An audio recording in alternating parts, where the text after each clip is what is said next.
Ito po si Blandy nga. Si Blandy, mga kaibigan, may sinasabi, oh. Si Brohilda. Ito po ang sinabi ni Blandy. Basahin lang po natin. Ayan. ICC ipinagbawal ang paggamit ng tunay na pangalan ng umanong mga biktima. Sus Maria Josep. Parang inutusan to ni Risa. Mga kaibigan, pati pala ICC, oh. Akala ko sa Pilipinas lang. Pati pala ICC, mga kaibigan, ipinagbawal din palang paggamit na tunay na pangalan ng umanong mga biktima. Eh, parang sa Pilipinas din pala ito, eh. yung sa Blue Ribbon Committee, ayaw sabihin yung pangalan. Tinakpan yung mga mukha, nakatago. Sus Maria Josep, paano na lang yan? Ayan, no, inatasan ng ICC Pre-Trial Chamber na ang lahat ng abogado mula sa kampo ng depensa at prosecution na huwag banggitin ang tunay na pangalan ng mga umano'y biktima at testigo kaugnay ng investigasyon sa war on drugs sa ilalim ng administrasyong FPRD. Sus, para din pala ito sa Pilipinas. Akala ko sa Pilipinas lang yung binabatikos ka natin yung ayaw banggitin yung mga testigo, eh. Pati pala sila. Mexico to. Mexico to.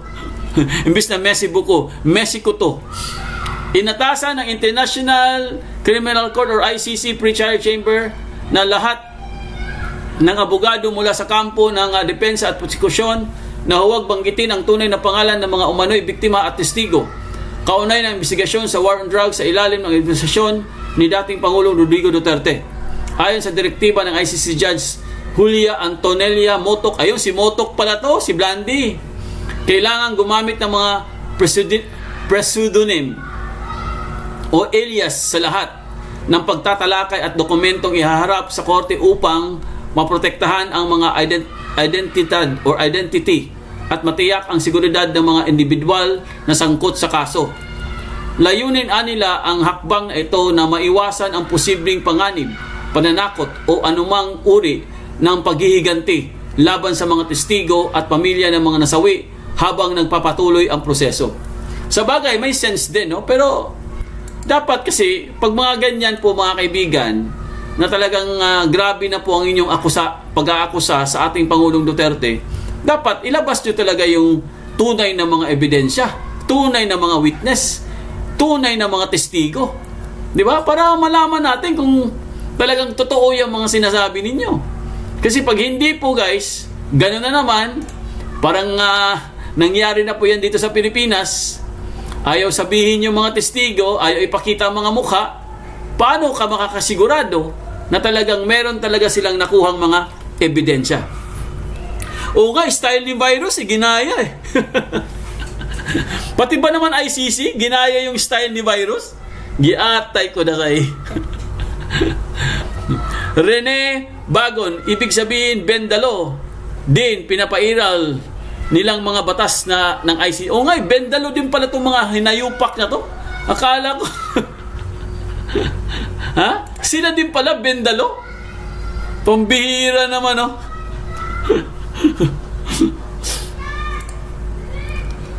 Ay, talagang wala po tayong laban dito, mga kaibigan, kung gano'n na lang. Sabi ni Florinda yon, nakafocus ang ICC sa war on drugs, hindi sa biktima ng adik. Kasi yan ang ikakaso laban kay Tatay Digong. Yun nga yung problema, di ba? Bakit po? Sa bagay, tama po si Florinda yon, no? Nakafocus talaga sila dahil yun po ang kaso ni Tatay Digong. Pero po, mga kaibigan, talagang halatang halata po na talagang bias sila. Kasi yung mga hindi po dapat ibanggitin ng mga pangalan, bakit binanggit? Sabi ni Hello Kitty, nahadlok sa mga buang mga bulaga. Anakleto Almodal para si Risa Hontivirus. Hello Kitty, Bulgardong, oo nga eh.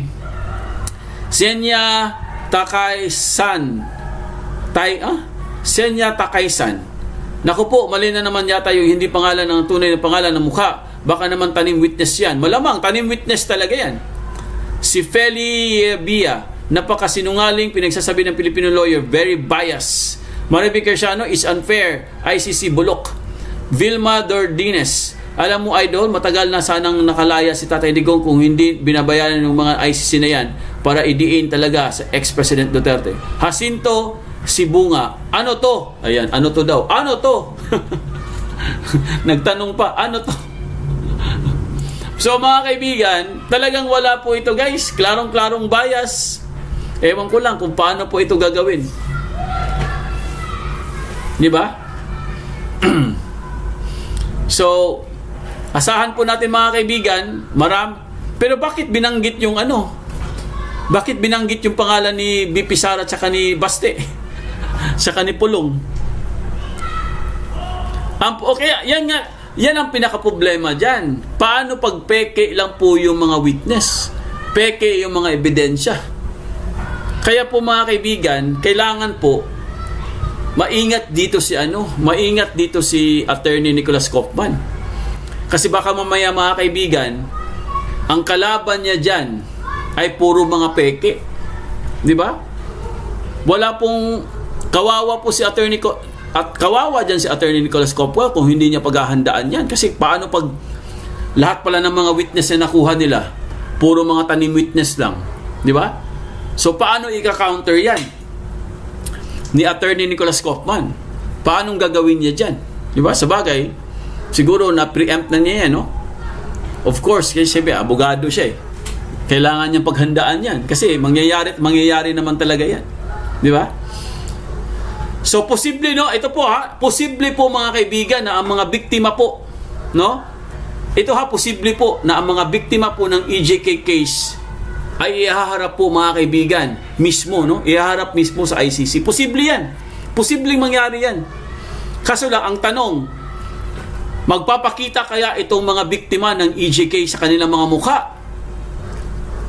O baka gayahin din nila yung nangyari sa BRC, sa Blue Ribbon, na nakatakip din yung mga mukha nila? Malamang sa malamang, nakatakip po yung mga mukha nila dyan. Kasi ayaw nga nilang pangalanan eh. Bawal nga i-mention ang pangalan nila. Bawal i-mention yung kanilang identity. Yung pa kayang pagharap nila sa posibleng pagharap po ng mga biktima ng EJK case sa ICC, no? Kung dito pa lang confirmation of charges pa lang yan mga kaibigan, bawal na silang banggitin. Paano pa kaya pag humarap na talaga sila, itong mga di umano mga biktima ng EJK, ano kayong mangyayari dyan? Ilalabas ba yung mga mukha nila? Ipapakailala ba sila sa madla? Yun ang tanong. Malamang sa malamang, itatago din nila. Di ba? Malamang sa malamang, itatago talaga nila yan. So yan po mga kaibigan ng ating update po. Abang lang po tayo guys kung babalik pa ba itong hearing. Kasi mukhang wala na.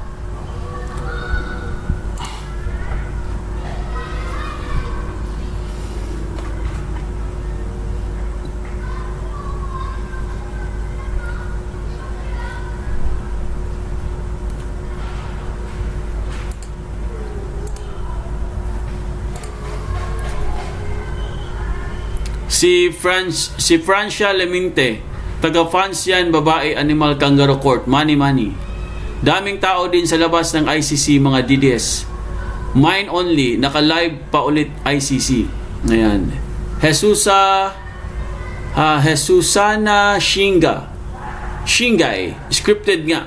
Ayan. Vance Vlog, sana lang usap the party. Si Vilma Dordines, lahat ng mga nagpunta dyan, mga witness daw, puro niyan bayad. Libre punta sa dehig, mga tanim witness. Mercedes Miras, Bitoy Milana, malaking bayad ng ICC. Sabi naman Jesusana Shingay, oo, Filipino, hindi daw siya masaya na hindi humarap si Tatay D. Hinayupak, baka malaki ang bayad dun. Lidoming Nessie, nag-umpisa na ulit. Nag-umpisa na ba? Wala pa, hindi pa nag-umpisa. Nakatutok ako ngayon eh. Tingnan natin kung nag-umpisa na ba. Live.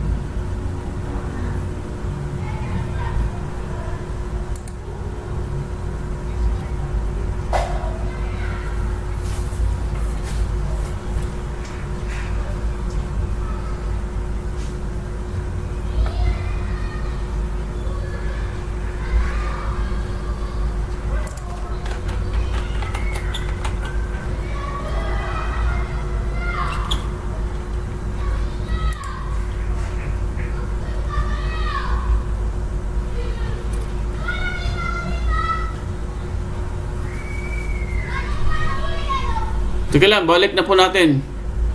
Yung lalaki ulit nagsalita eh. Yung lalaki ulit nagsalita, mga kaibigan. Mukhang starring na starring siya. Teka lang ha. Wait lang po. Ano yun lang natin. Mukhang sikat na sikat yung lalaki ha. Nagsalita na naman yata. Wait lang po ha. Ano yun lang po natin. Parang nawala po.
Is by a huge number of Filipinos.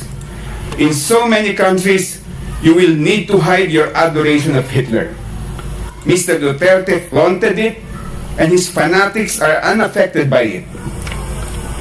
Mr. Duterte has pronounced so many other horrible declarations meant to promote and encourage impunity, as it will be detailed tomorrow by my colleagues. And yet, he is idolized by a multitude of Filipinos. The defense will claim that he was merely bombastic and acerbic when he made these statements. But if he were merely being pompous and flippant, the people who were killed should be alive and laughing today at his supposed pranks and stunts. Mr. Duterte did not only order the mass killing of people suspected of being drug personalities, Your Honors. He smeared them with accusations of being rapists, murderers, and dangerous criminals. Mr. Duterte imposed an inflexible condemnation that if you are a drug personality, you are automatically a dangerous criminal who has engaged in unimaginable atrocities. The families of those killed did not only suffer the loss of a loved one, their families were even disgraced with being associated with a rapist, murderer, or dangerous criminal. Even after their loved ones were murdered, many families were subjected to deplorable injustices. Instead of gunshot wounds as cause of death in their death certificates, families were shocked to see pneumonia, heart attack, stroke, sepsis, and other false causes of death that were instead written down. Other families were charged substantial amounts, sums the impoverished families could not afford, just to retrieve the bodies of their loved ones from the funeral parlor who were suspected by the families of being in cahoots with the police officers. Some family members were even arrested and imprisoned by police officers on false charges and for the purpose of preventing them from complaining. In one particular incident, Your Honors, a young man and his common-law wife were sleeping in their shanty when men in civilian clothes knocked down the door to their house. The men dragged the wife out of the room. The husband was already surrendering, and he even started to strip naked to show he had no drugs or firearm on his body. He said in the Filipino language, "Sir, malinis po ako, maghuhubad ako, sir." Translation in English, "Sir, I am clean. I will strip naked, sir." Still without mercy, the men shot and killed him. After killing the husband, they arrested the wife and accused her with falsified and non-bailable charges. When the deceased mother and cousin went to the police station to find out what happened to the young man, because they were not in the scene of the crime when it happened, The two were also summarily arrested and charged with fabricated crimes. If the Honorable Chamber confirms the charges in this case, the witnesses and evidence will show that those who were smeared by Mr. Duterte before they were killed, they were inside their houses, sleeping peacefully with their families, eating meals with their loved ones, playing with their children, or hugging their wives. Others were merely walking along the street, having snacks at a roadside eatery, or plying the road, earning a poor man's living. They were all doing ordinary, peaceful, and plain human activities. Confirming the charges will restore the dignity of those who were killed and the honor of their families. The prejudice suffered by the families of those killed did not begin and end with the killings of their loved ones. Each killing set off a chain reaction that is continuously churning out a daily crucible of harm, damage, and loss. By masterminding the mass murder of mere suspects, Mr. Duterte has brought irreparable and endless harm to the families. An overwhelming majority of those killed were the sole breadwinners of poor families. These families were dependent on each day's wage for their daily sustenance. They were hand-to-mouth families. With the death of their breadwinners, the widowed spouses, a majority of whom are women, have had to take on the roles of two parents. On top of taking care of their children and maintaining the household, the widowed spouses now have the additional burden of being breadwinners for their families.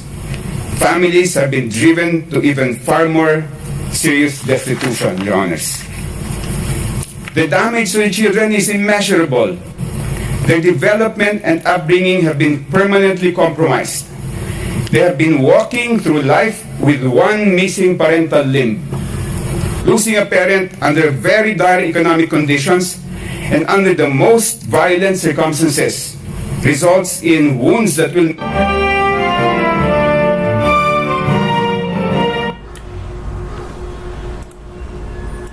And then there's the indescribable anguish of parents who lost a child. No parent is supposed to outlive a child. Parents suffer a lifetime of grief when a child dies ahead of them. And the lifetime grief is unimaginably worse when a child dies under the most inhuman circumstances.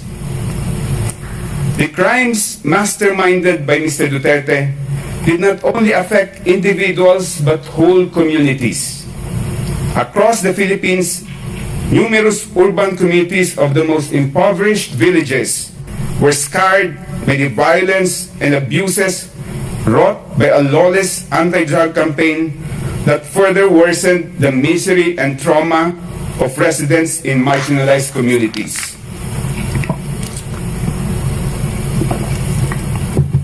In one illustrative instance, Your Honors, after the father of a family was killed inside his house by police officers, the entire neighborhood was so traumatized that for almost 3 months, and during the coldest months in the Philippines, they abandoned their houses at night and instead slept in the open public market. They did not feel secure inside their houses because there would be no witnesses if the police would just barge in and shoot at them. In the public market, the presence of many witnesses, they thought, will deter the police from shooting and killing them. It is also the victim's view, Your Honors, that the charges should be confirmed because the resulting presentation of witnesses and evidence during the trial will force police and other law enforcement officers to confront the brazen depravity of the killing of civilians that they either personally committed or allowed to be committed during the Duterte reign of terror. In one operation, the police summarily killed 3 men, 2 brothers and 1 friend, in the very early morning. The police declared that the 3 were nanlaban. They fought back. But the neighbors saw otherwise. The whole neighborhood was so horrified at the macabre treatment of one of the fatalities. The bullet-ridden body of one of the three men was brought out from the second-floor window and dropped to the ground because the police could not bring the body out through the doorway. When the body hit the ground, the neighbors recoiled at hearing the body emit a cry. Aray! Translation in English, ouch! The man was still alive when his body was thrown to the ground, and the police just left him to bleed to death. The trial will hold a mirror to the police force and compel them to see how they were turned into executioners and assassins, and their organization transformed into a gigantic criminal organization or turned into a killing machine by Mr. Duterte.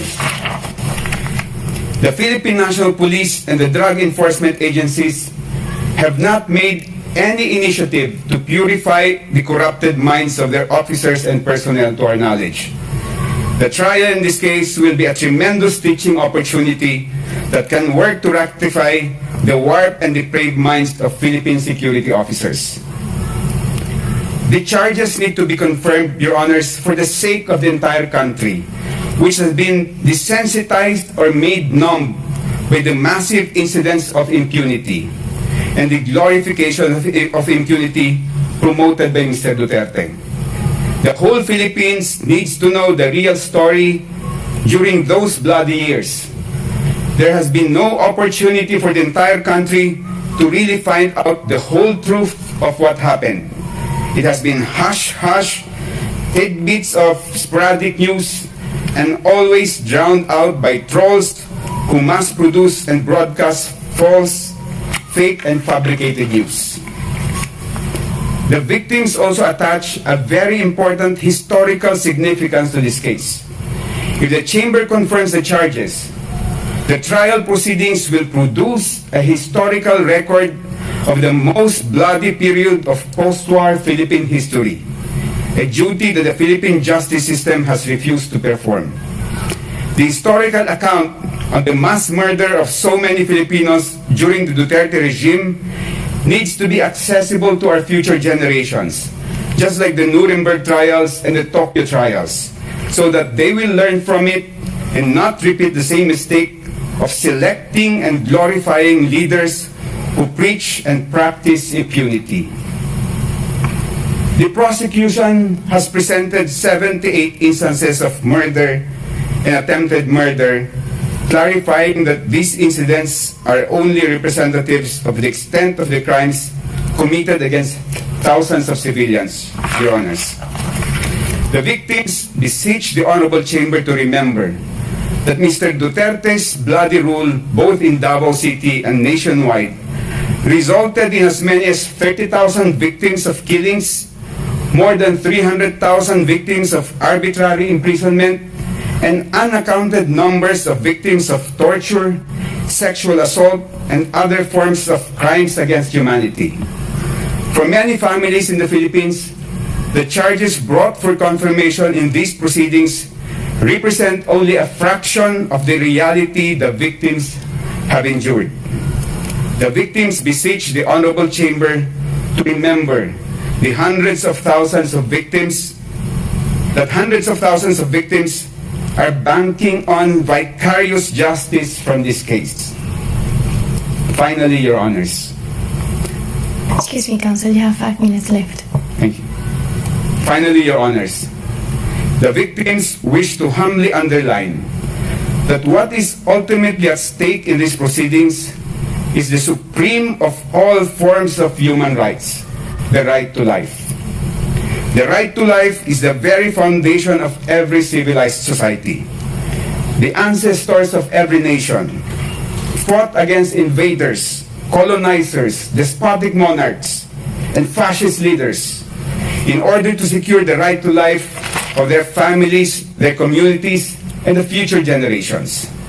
The heroes of every country sacrificed their lives to defend the right to life of their people.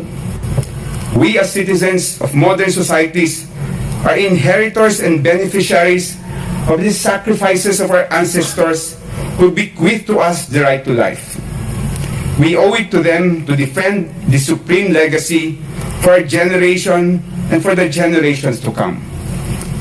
For the past few years, Your Honors, we have seen an increasing number of nation leaders who time-traveled from the Dark Ages and now swagger in modern times as if they own people's lives. These brutal and cruel leaders must be held to account for their brazen disregard of humankind's right to life.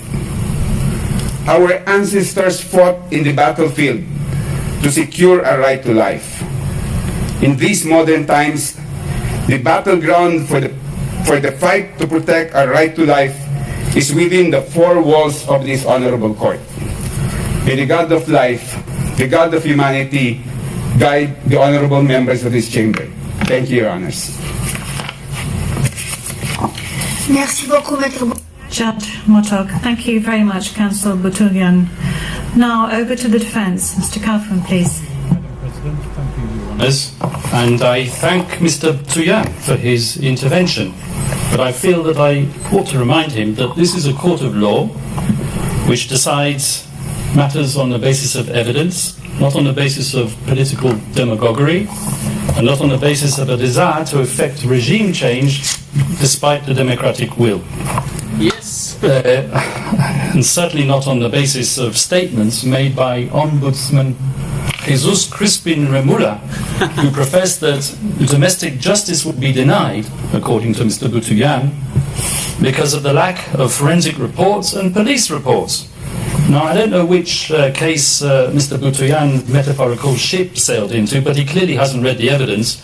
Whilst he was speaking, we examined the evidence, and out of that evidence we found at least 35 reports substantiating 49 of the incidents which are mentioned in the document containing the charges. Your Honours, Rodrigo Duterte was and will always remain a unique phenomenon. His style of statesmanship was novel and unpalatable to many. His expletives and hyperbole grated, while his honesty and wild popularity irritated. He spoke openly, from the heart, sincerely and truthfully. And what a contrast between him and his successor in the Malacanang. For President Rudy, his word was his word, and the people knew it. For President Bong Bong, his word is for the wind, and the people will not forget it. Let me remind everyone of the letter which President Ferdinand Marcos Jr. signed, it's on the screen, and in which he gave a cast-iron undertaking that his government, and I quote, will not assist the ICC in any way, shape or form. Well, as we know, he failed to keep that promise. Rodrigo Duterte was unconstitutional and unceremoniously hauled off to The Hague. And when called upon to defend his master's actions and the said letter at a Senate committee hearing, the then Secretary for Justice, once again Mr. Jesus Crispin Remula, persisted with the same dishonest theme. And I quote his words, "We did not assist the ICC, we continue with the very tenor of the letter, that we did not assist the ICC and we did not have any contact with them." So he said, but with a document emanating from the prosecution team opposite and disclosed to us a mere week ago, not as information material to the preparation of our defence, but as exonerating evidence, we can now substantiate what we have suspected for a long time. The document comprises a transcript of a telephone call covertly recorded between four parties who cannot be mentioned in public, and one of these parties was boasting about how he was acting as the silent partner of President BBM, managing a scheme to funnel witnesses to this court while all the time ensuring that he could guarantee President BBM's plausible deniability. So it is indeed the defence case that President Ferdinand Marcos Jr. set out to neutralise Rodrigo Duterte and his legacy. Yes, Mr. Deputy Prosecutor, I used that legendary word, neutralise, so central and so essential to your case theory, because you know just as well as me that I'm using the term metaphorically. And now I turn to the substance of the charges, but before I do, a word or two about the geopolitical context. The scourge of illegal narcotics is not unique to the Philippines. As we all know, it afflicts Latin America, where I can name 3 countries where the death rate at the hands of vigilantes and law enforcement agents per capita population is higher than it ever was under Duterte. And as you should know, and you will hear from the prosecution, at any rate, the Philippines as a country is uniquely positioned to act as a transit hub for the trafficking of narcotics emanating from the cartels in China. And with or without Duterte, so we argue, the death rate would have kept on rising. Indeed, as we will prove with statistics and reports, the death rate flowing from narcotics-related crime actually increased after Rodrigo Duterte left. Nako, ginorgor mga kaibigan. Ginorgor po ang connection nila. Nako, ano nangyari? And where, I ask you, has the International Criminal Court been started that Rodrigo did anything, the totally lawful Duterte campaign against illegal drugs and their suppliers took place when his administration was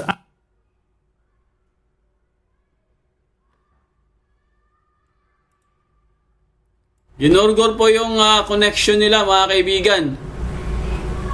Oh, kasi grabe yung pasabog ni Attorney Kaufman eh. Sapol na sapol si Bangag eh. Kaya ginorgor po mga kaibigan. Itinuro po ni Attorney Nicholas Kaufman mga kaibigan na itong si Bangag Marcos Jr. Talagang sinabi niya sa ICC sa harap ng judges na siya talaga siya po ang nagpa-neutralize sa ating dating Pangulong Duterte. Grabe, talagang bulgaran po. Laglagan po ito, guys. Kaso lang nawala po yung connection, no? Sayang. Ano na kaya nangyari dito? Parang hindi na po bumalik mga kaibigan ang kanilang connection, guys. Ayusin na po natin kasi sayang po yung pasabog ni Attorney Nicholas Kaufman. Talagang minention na po ang pangalan ni Bongbong Marcos. BBM. Yari ka dito, BBM. So, sana po mga kaibigan ay pagbigyan po ito ng ICC judges. Kasi sapol na sapol po si Bangag. Hindi niya po ito akalain, guys, na sasabihin po ito ni Attorney Nicholas Kaufman, no? Wala pong nag-ano nito, no? Wala pong nag-expect, guys, na ang tatargetan pala ni Attorney Nicholas Kaufman ay itong si Bangag. So, antay lang po tayo. Anong nangyari? Ba't nawala? Wait lang, Wait lang po, mga kaibigan. Bigla pong nawala ang live ng anong nangyari? Ang dami talagang ang dami pong aberya sa live mga kaibigan. Talagang ginurgor talaga nila pa. Wait lang po. Nako, hindi na yata bumalik. Sinabutahe po mga kaibigan. Binanggit kasi si Bongbong Marcos eh. Binanggit kasi yung pangalang Bongbong Marcos eh. Wala na, ginorgor po. Kaysa ibang channel, ginorgor na rin. Anong Ayan na. After the declaration of martial law. And it was on that significant day that Rodrigo Duterte was exposed to the tyranny of oppression and the abuse of power by the elite. And he took a decision. On that day, he chose to devote himself to a life of selfless public service. As a professor at the local police academy and as a public prosecutor in Davao, Rodrigo Duterte developed a lifelong passion, some would say an enduring obsession, for law and order, something for which he unapologetically enforced throughout his time as mayor of Davao City. Not as the prosecution say, through sowing murder and mayhem, but through winning the love, respect and admiration of his fellow citizens. The very same citizens who continued to re-elect him time after time, term after term, on no less than 7 occasions over more than 2 decades. And throughout his 20 or so years tenure as the mayor of Davao, Rodrigo Duterte and his family transformed that city from an outpost of communist Yeah, akin na lang yan. Oh, to. Cellphone. Pagtamis alat sarap. Sita ko to. in the Philippines, but in the entire world. This was indeed the so-called Davao model, which the prosecution wants to persuade you was code for unbridled criminal violence. And this was the type of leader that the Filipino nation wanted in 2016. So, Rodrigo Duterte was elected into power, not in spite of, but specifically because of his firm and uncompromising commitment to upholding law and order. And after his election as president, Rodrigo Duterte remained a man of the people, without seeking to patronize the people. Gung-ho in his ways and with a belligerent tone, he spoke the tough tongue of the street, not the dissembling discourse of international diplomacy. He said what the people wanted to hear, but he said it in a way that offended sensibilities of world leaders unaccustomed to hearing it, one in particular, and that was what set him on the slippery slope to a prison cell in The Hague. And let me tell you how it works. It starts with the media, controlled by the powerful and the politically influential. With a sensational headline and a twisted editorial slant, the moguls sell their papers while promoting the partisan agenda of their backers in power. They highlight the salacious content while ignoring the true context, because that is what captivates the reader. And so it was with Rodrigo Duterte, whose speeches were fertile fodder for his enemies and detractors. A man whose hyperbole, bluster and rhetoric, once published, became a natural target for privately funded NGOs and human rights activists, a loose collective more commonly known as civil society. These people descended upon the Philippines to advance an agenda even more lacking in objectivity than that of the media, and heavily funded by tycoons with even grander designs, they print their glossy reports, replete with iconic photographic images of grieving families and dead bodies in rain-swept, nighttime crime scenes, all dramatically illuminated with the fluorescent glow of neon. Images carefully crafted to shock the conscience and to sway the emotions, and, I may say, to be used by the prosecutor when they don't even relate to the charges. And they gave their slick reports bold titles lifted straight out of a James Bond movie, such as License to Kill, One Shot to the Head, You Can Die Any Time, or simply, They Just Kill. The photographers are fated and their shots exhibited as art all over the world, and the brave journalists who act as their sources win awards and Nobel Prizes. And slowly but surely their narrative becomes the sacred, unchallengeable and unshakable truth. And so the pressure builds up, and the academics who haunt the corridors of the progressive left law faculties far away in the United States tweet their research and publish their articles pontificating about crimes against humanity, systematic attacks against the civilian population, and they point their finger at one man alone, and bandy about slogans such as accountability and the prevention of impunity. They give their gratuitous advice on what should be done, sometimes academics who formerly worked alongside the prosecutor of the International Criminal Court. Communications and complaints are filed, and the rest, as they say, is history. In any event, we're not gathered here today to judge a man on the basis of his coarse attitude or his vulgar language. This court has convened a confirmation hearing to verify whether substantial grounds exist to believe that Rodrigo Duterte, the people's president, together with various so-called co-perpetrators, over the years of his governance, devised a criminal policy of wholesale and wanton murder. And since we are in a court of law, it is worth stressing, although I should not have to, cases are decided on the basis of evidence, not supposition, not rumour, not spicy gossip, and certainly not on the basis of political rhetoric and bluster. Because at the end of the day, were it not for those belligerent and controversial speeches, there would have been no impetus to bring the people's president to The Hague. And when the prosecution's evidence is examined, I would ask you to keep an open mind and to question not just whether that evidence has been selectively presented, but whether there exists evidence which the prosecution has failed to produce.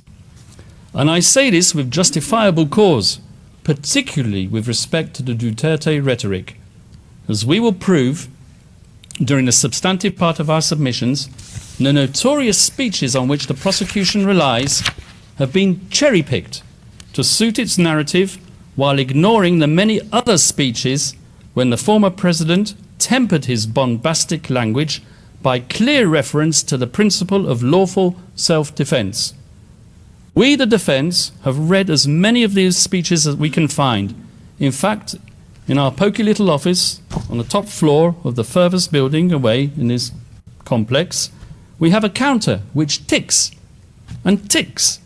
And whenever we come across a speech which contradicts the prosecution's murder theory by reference to self-defense, we give a cheer, and the counter goes up once more, and we celebrate one more nail in the coffin of the prosecution's case theory. As the statistics stand as of today, in contrast to the 20 speeches on which the prosecution relies to prove incitement to kill, we have found 35 more which say the complete opposite. Let me give you 2 examples from the very speeches that the Deputy Prosecutor himself cited today. Let's refer first of all to the famous Pietà speech, which the Deputy Prosecutor referred to. So, this is what the Deputy Prosecutor said. Those of you who are still sober, those who haven't tried illegal drugs, if you don't want to die or get hurt, don't rely on the priests, including human rights advocates. They won't be able to prevent deaths, and so it goes on. But if we look further on in the very same speech, something which maybe the Deputy Prosecutor didn't do, this is what he had to say. To our police officers and other officials, do your job, and you will have the unwavering support of the Office of the President. I will be with you all the way. Abuse your authority, and there will be hell to pay, for you will have become worse than criminality itself. Well, there you are. You have it straight in your face. Pexo, exonerating evidence within what is claimed to be the prosecution incriminating evidence. I won't take up my time by showing you the second speech, but there is one. If I have time at the end, I will show it to you. So if you add to that another 10 speeches out of the 20 speeches on which the prosecution rely in its document containing the charges, after all, we are in a court of law and we rely on evidence. And what is the evidence that's produced of these speeches? 20 of them. 10 of them, I submit, and we will show this in the substantive part of our submissions, contain exonerating evidence which support the defense case theory. In other words, if you add the 10 which we've identified in the prosecution's 20 to our total of 35, we come to 45 speeches versus 10, which we say support the use of force only in self-defense. That is 350% more speeches in favour of our defence and 354% more reasons not to confirm the charges. And you can bet your bottom dollar that at the end of today's proceedings, either the victim's self-styled legal assistant to ICC counsel or a prosecution intern will be tasked with scouring the web looking for the means to prove Kaufman wrong. And I will declare it, and I'll declare it loudly and clearly, as if the prosecution didn't know it already. It's not enough to state that since the former president made those extremely inflammatory statements and deaths occurred, that he must, as a matter of course, be criminally responsible for those fatalities. At this stage of the proceedings, the prosecution needs to show substantial grounds to believe that the former president actually desired and foresaw that people would be killed as a result of his incendiary language. For the prosecution to assert that Rodrigo Duterte hoped for deaths to occur or was recklessly indifferent as to whether deaths would occur, which he was not, that's insufficient. So once more for the record, Rodrigo Duterte's language was aimed not at suspected drug pushers as the prosecution would have it, but directly at those poisoning society with their substances, and not, I stress, with lethal intent. His rhetoric was calculated to arouse fear and obedience, to instill fear in their hearts, and to inculcate a respect for the law in their minds. Nothing more, nothing less. That was his intent, and it was not criminal. And as many of these drug pushers demanded to enter prison, I remember seeing the images on the television, lining up to surrender and to enter prison. Now, I challenged my colleagues opposite to prove otherwise, because as we all know, in a criminal process, the burden of proof is on the prosecution. They brought this case and they need to prove it. Rodrigo Duterte need not convince the world of anything, and that is to his fortunate advantage given his current medical condition. He stands behind his legacy resolutely, and he maintains his innocence absolutely. Now, I turn to the general fairness and objectivity of the investigation, which, as we all know, is meant to be an impartial evidence-gathering exercise. As an ex-prosecutor myself, I'm used to investigating agencies pursuing all reasonable lines of inquiry, assimilating all testimonies, and digesting all documentation and forensic evidence, recommending who to target for prosecution, but not so with this prosecution. When we, the defence, study the course of the investigation in this case, one thing is plain as a pikestaff. The chief prosecutor of this court, Mr. Karim Khan, not only failed miserably to carry out his duties under the Rome Statute, requiring him to examine exonerating circumstances as well as incriminating, but he single-handedly contaminated it, so we alleged, by pursuing a one-track crusade with a view to a predetermined objective. Let me explain. Although the ICC officially authorized an investigation into the so-called Philippines situation in late 2021, it was deferred a few months later back to the Philippines for the official investigation to resume only in late 2023. But the real meat of the investigation into Count 1, relating to the activities of that fictitious construct, the Davao Death Squad, had effectively started way before then, with the sole objective of nailing Rodrigo Duterte. Indeed, all the way back in 2018, during its so-called preliminary examination, the prosecution had an individual who will be referred to as P1, handed to them on a silver platter. This P1 had been interviewed at an earlier date by none other than Chief Prosecutor Karim Khan, in his former capacity as a private lawyer, and the self-professed lead. Nako. Pinotol po, mga kaibigan, si Attorney Kaufman kasi nagbanggit siya ng pangalan. Kasi bawal daw magbanggit ng pangalan, mga kaibigan. Ayan po, bigla pong pinotol itong mga revelasyon ni Attorney Nicholas Kaufman kasi na-involve na po dito si Karim Khan. Nako! Yari si Karim Khan, mga kaibigan. Talagang naglalabasan na po ang tunay na kulay. Isa po ito sa mga judges, si Karim Khan. Nako! Sayang, pinutol. Baka siguro may sasabihin po si Attorney Nicholas Kaufman na mukhang tumanggap po, ha? Mukhang tumanggap po itong si Karim Khan. Tingnan mo, mga kaibigan, bigla nilang pinutol, guys. Wala na, putol na.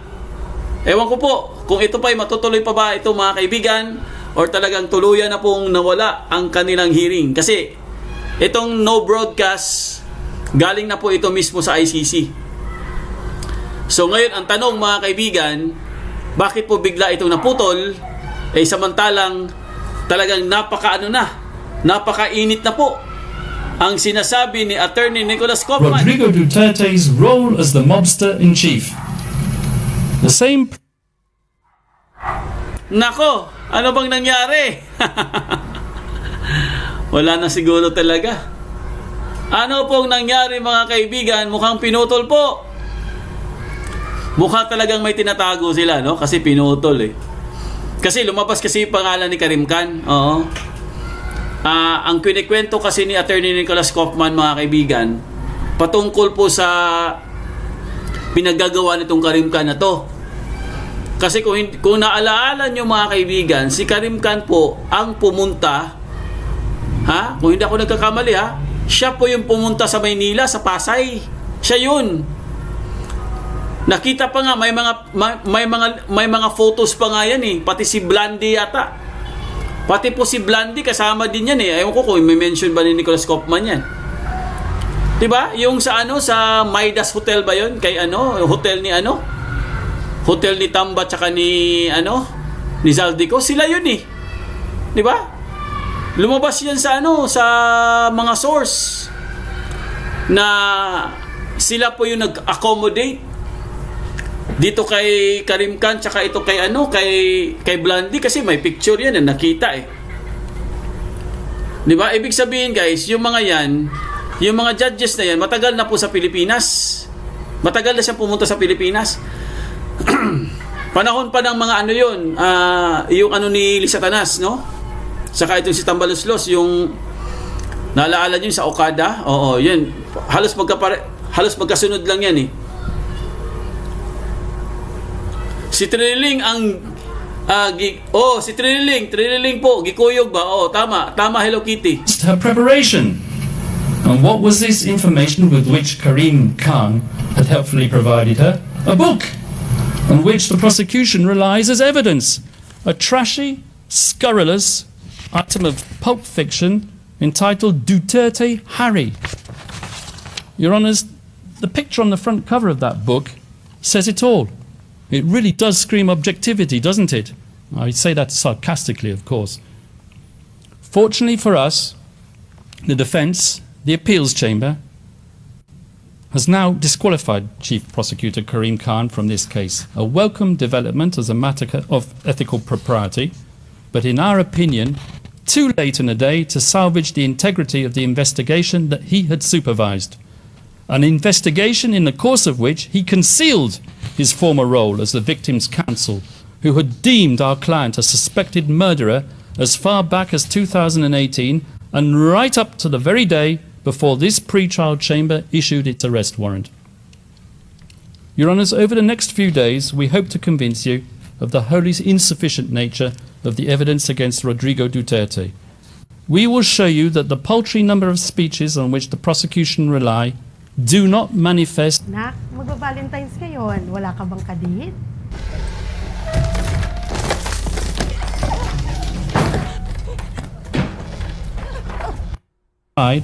The prosecution's investigators couldn't get even one of its criminal cooperating witnesses, whose reliability is next to zero, to admit that they heard the former president, Rodrigo Duterte, give an order to kill at any time relevant to the charges, or with respect to any of the incidents.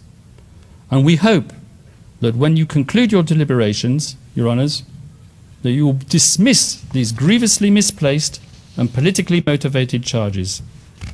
We will ask you to send Rodrigo Duterte back to his family, and we will ask you to give back to the Filipino people their tatay digong. Thank you, Your Honours. The presiding judge. Thank you very much, Mr. Kaufman. We shall now suspend.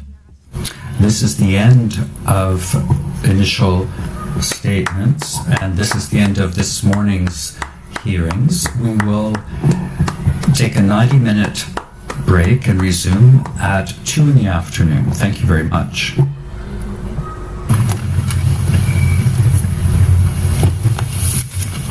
Ayan po, mga kaibigan, nag-recess na po sila, guys. Yan na po ang palakpakan naman natin. Si Attorney Nicholas Kaufman. Wala ba kayong mga kamay, mga kaibigan? Napakaganda po ng kanyang pahayag. So, babalik daw sila ng alas 2. Ha? Babalik daw sila ng alas 2 ng hapon. So, yun po yung pinaka-first na first portion, no? So, mamayang alas 2. So, hindi na po natin yun i-cover, mga kaibigan. At least, narinig na po natin si Attorney Nicholas Kaufman. Panoorin nyo na lang po. Ha? Panoorin nyo na lang, mga kaibigan, kung ano po mangyayari sa next po na session. Kasi may alas 2 pa eh. So, anong oras na ba ngayon? Alas 12. May 2 hours pa. Mag-aantay pa tayo ng 2 hours, mga kaibigan. So, 7, 8. So, mga alas 10 ng gabi. Mga alas 10 ng gabi, magre-resume po, mga kaibigan. Kasi alas 8 na ngayon, mag-alas 8 na, no? 8, 9, 10. O, mga alas 10. So, antayin natin hanggang alas 10 kung maantay pa natin, ha? Kasi mahina na po yung connection, guys, no? Talagang nagkaletse-letse po ang mga connection ngayon. Palakpakan naman natin. Once again, bravo! Attorney Nicholas Kaufman. You're doing a good job, sir. Attorney. Bravo.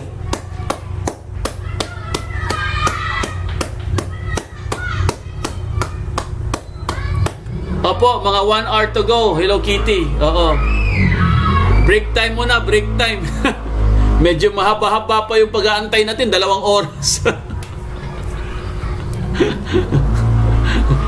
Grabe.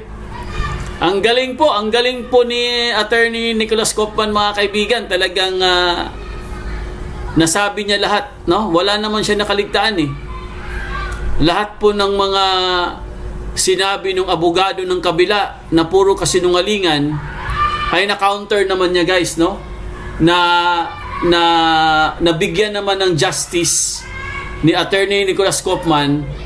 At sinabi po ni Attorney Nicholas Kaufman, mga kaibigan, na wala talagang puro kasinungalingan po yung sinasabi nung kabila. Yun po ang kanyang no? Yun po yung pino-point out ni Attorney Nicholas Kaufman. 'Di ba? So, mahalataan niyo, mga halatang-halata po na talagang itong kabila, guys, nag-iimbento lang po sila. Lahat ng mga sinasabi nila iniimbento lang po. So, mga kaibigan, of course, ito po'y laban ng abogado to abogado. So, wala na po tayong magawa dito. Ang aabangan na lang po natin, mga kaibigan, kung paano po sila magtalumpati. Ang pinaka na lang po dyan, kung sino po ang makakapag-produce. Kasi sabi ni Attorney Nicholas Kaufman, the burden of the proof lies to the prosecution, no? Kasi, syempre, kung sino yung nag-akusa, mga kaibigan, siya po ang maglalabas ng ebidensya. Diba? Yun yung sinabi ni Atty. Nicholas Kaufman eh. At yan din ang sinasabi ng magagaling na mga abogado. Yun din sinabi nila, diba? Na pag ikaw ang nag-akusa, ikaw mag-produce ng ebidensya. Alam mo, ako mag-produce ng ebidensya. Ako yung inakusahan mo eh. Kaya ang sinabi po ni Atty. Nicholas Kaufman, kailangan mag-produce kayo ng mga factual evidence para magkaalaman. Parang ganun yan eh, no? Doon po natin malalaman, mga kaibigan, na talagang nagsisinungaling ba sila or talagang kayang-kaya ba nilang patunayan na si dating Pangulong Duterte po ay talagang may kasalanan or ginawa niya yung mga paratang sa kanya. Ito pong mga wait lang, ano nangyari dito? So, lahat po na nangyayari ngayon, mga kaibigan, ang magdi-decide po niyan, bahala na po ang judge. Sa atin po, ang magagawa po natin, mga kaibigan, magdasal na lang po tayo. O yan, nandito pala si Partner. Ayan, sabi din ni Kaufman, sila nagdala sa kaso na ito sa The Hague. So dapat patunayan na, yes, tama yan. Tama po, Partner, no? The burden of the proof lies to the accuser. Ganun yan palagi. Kahit saan ka pumuntang korte, ganun yan palagi. Kung ikaw nag-akusa, ikaw maglabas ng ebidensya. Pero pag wala kang nailabas na ebidensya at wala kang nailabas na mga factual, na mga evidence o kaya yung mga testigo talaga, wala na pong kaso. Madidismiss ang kaso ng ating dating Pangulong Duterte. Sigurado ako dyan. Kung talaga ito po ay fair trial. Kung ito po ay talagang ang paiiralin po dito mga kaibigan, yung paglaban ng patas na walang bayad. Pero, hindi po natin sigurado yan. Diba? Kaya sabi ko sa inyo, huwag po tayong magbigay ng great expectation. Palagi po natin iisipin mga kaibigan, na ginagawa po nila ito para masira po ang mga Duterte. Alam naman natin guys, na sino po ang tumanggap kay PRD. Sino tumanggap? Di ba ICC tinanggap nila? Dinala siya doon, tinanggap naman nila. Di ba? Kasi kung hindi naman, wala naman siyang kasalanan mga kaibigan, bakit nila tinanggap? Di ba? Kung talagang feeling itong mga ICC po, kung talagang alam naman nilang wala na tayong jurisdiction, bakit nila tinanggap? Ibig sabihin, may something. Di ba? Baka siguro talagang totoo yung mga sinasabi nilang nagkabayaran. 'Di ba? Sabi ni Pakner, ang daling sabihin ng kampo ng Satanas na EJK daw, paano nila napatunayan na si Digong may gawa? Kaya nga yun po yung sinasabi ni Attorney Nicholas Kaufman kanina. 'Di ba? Hindi naman porket sinabi mo na siya po ay isang president at marami pong napaslang, marami pong biktima sa EJK at sinabi po ni Digong na lahat kayo ay gugurgurin ko. Siya na ba kaagad? Siya na kaagad ang ituturo mo? Dahil siya ang president? Dahil siya po ay talagang meron po siyang foul mouth. 'Di ba? Hindi naman pwedeng sabihin, gugurgurin ko kayo. Siya na kaagad? Hindi po. Kailangan patunayan po nila yan dahil hindi naman siya ang nag-utos niyan. Malay natin, 'di ba? Kaya sila namatay diyan kasi baka siguro nag-aaway na siguro itong mga itong mga pusher, itong mga drug lord. Nag-aaway sila sa sarili nila. Nag-uunahan na sila. Igan, lahat po ito ay nagdidepende pa rin sa judges. 'Di ba? So apat pa naman meron pa tayong meron pang 3 days para malaman po natin ang final result or yung conviction po, no? Or yung verdict. Kasi po ang pinakahuling sinabi ni Attorney Nicholas Kaufman, talagang very emotional po. Talagang maantig ang puso mo. Ang sinabi ni Attorney Nicholas Kaufman, ibalik si Tatay Digong sa Pilipinas. Sabi niya, ibalik si Tatay Digong sa taong bayan. Napakaganda po ng sinabi ni Attorney Nicholas Kaufman. So sana naman itong mga judges ng ICC, di ba? Pagbigyan naman nila. Sa bagay, sabi na nga nila mga kaibigan, ilabas lahat ng mga ebidensya. Tignan natin. 'Di ba? Pero sabi ko nga sa inyo nung yung intro kanina guys, sabi ko sa inyo, kung talagang meron po silang mga ebidensya, kumpleto po ang kanilang mga testigo, bakit po sila nag-advertise at nangangalap ng mga testigo? Bakit po sila naglagay ng portal para doon po mag-sign ang mga tao kung sinong gusto maging biktima? Kaya nga binansagan yun, victims for sale. 'Di ba? Kaya binansagan yun victims for sale. Kasi kung gusto mo daw maging biktima, kung gusto mo maging makapunta ka ng Dahig, makapunta ka ng Netherlands, magbiktima ka. Maging biktima ka. Sagot nila lahat. Wow, 'di ba? Ayos Kaya po mga kaibigan, pagalingan na lang po ito guys. Total, nakita naman natin at narinig naman natin si Attorney Nicholas Kaufman. Hindi rin naman siya dihado. Mas magaling pa siya mag-deliver ng kanyang speech kasi opening speech ang tawag doon Kasi yung sa kabila sa kabila puro puro scripted Klarong-klarong gawa-gawa lang talaga nila Yung para bang mag-iisip ka, paano ginawa ni Tatay Digong yun? Andun ka ba? Di ba? Oh.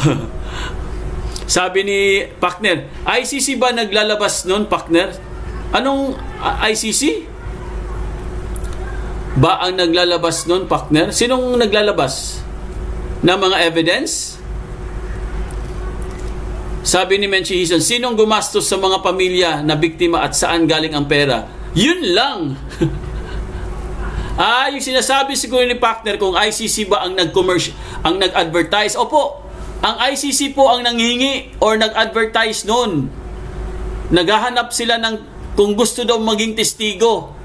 Pumunta lang daw dito sa isang website, parang website 'yun, no? Ginawa nila ng portal na kung gusto mong maging biktima or gusto mong kung biktima ka, pupunta ka doon. Oo, ICC 'yun, ICC. Doon ka magsasign. Oo. Pero syempre, alam na natin kung anong ibig sabihin nun. Sus, Maria Josep. Tas, kung sino ang gumastos, di ba? Kung sino ang gumastos, mga kaibigan, yung sa mga testigo. Kasi kanina may balita. May lumabas na balita kanina. Ewan ko anong balita yun, anong news yun. Ang sinabi po guys, kung ito babasahin natin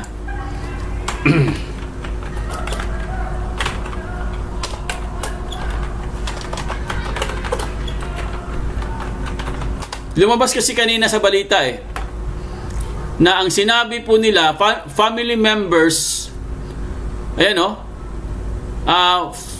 family members of the victims lumipad po sa ICC. Oo. Isang eroplano po sila, mga kaibigan. Tapos ang sinabi po ng mga nito nila attorney siyempre si attorney Conti yata yung nakita ko dun yung mga nagpoprotesta po, ang sinabi nila guys, hindi po ito pera ng gobyerno. Yan ang sinabi nila. Nakita ko yan sa news, hanapin nyo.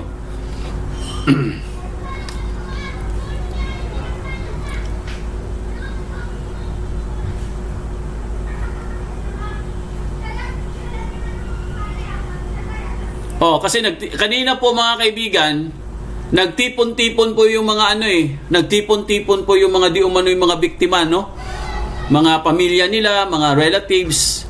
Parang nagpa-presscon po sila Kaya ang sinabi nila kanina guys, yung mga lumipad papuntang Netherlands, The Hague, ICC, ay hindi po gastos daw yun ng gobyerno. Yun ang sinabi nila. Pero kung kayo ang tatanungin ko, mga kaibigan, maniniwala ba kayo guys na hindi gastos ng gobyerno yun? Sige nga, kayo ang sumagot.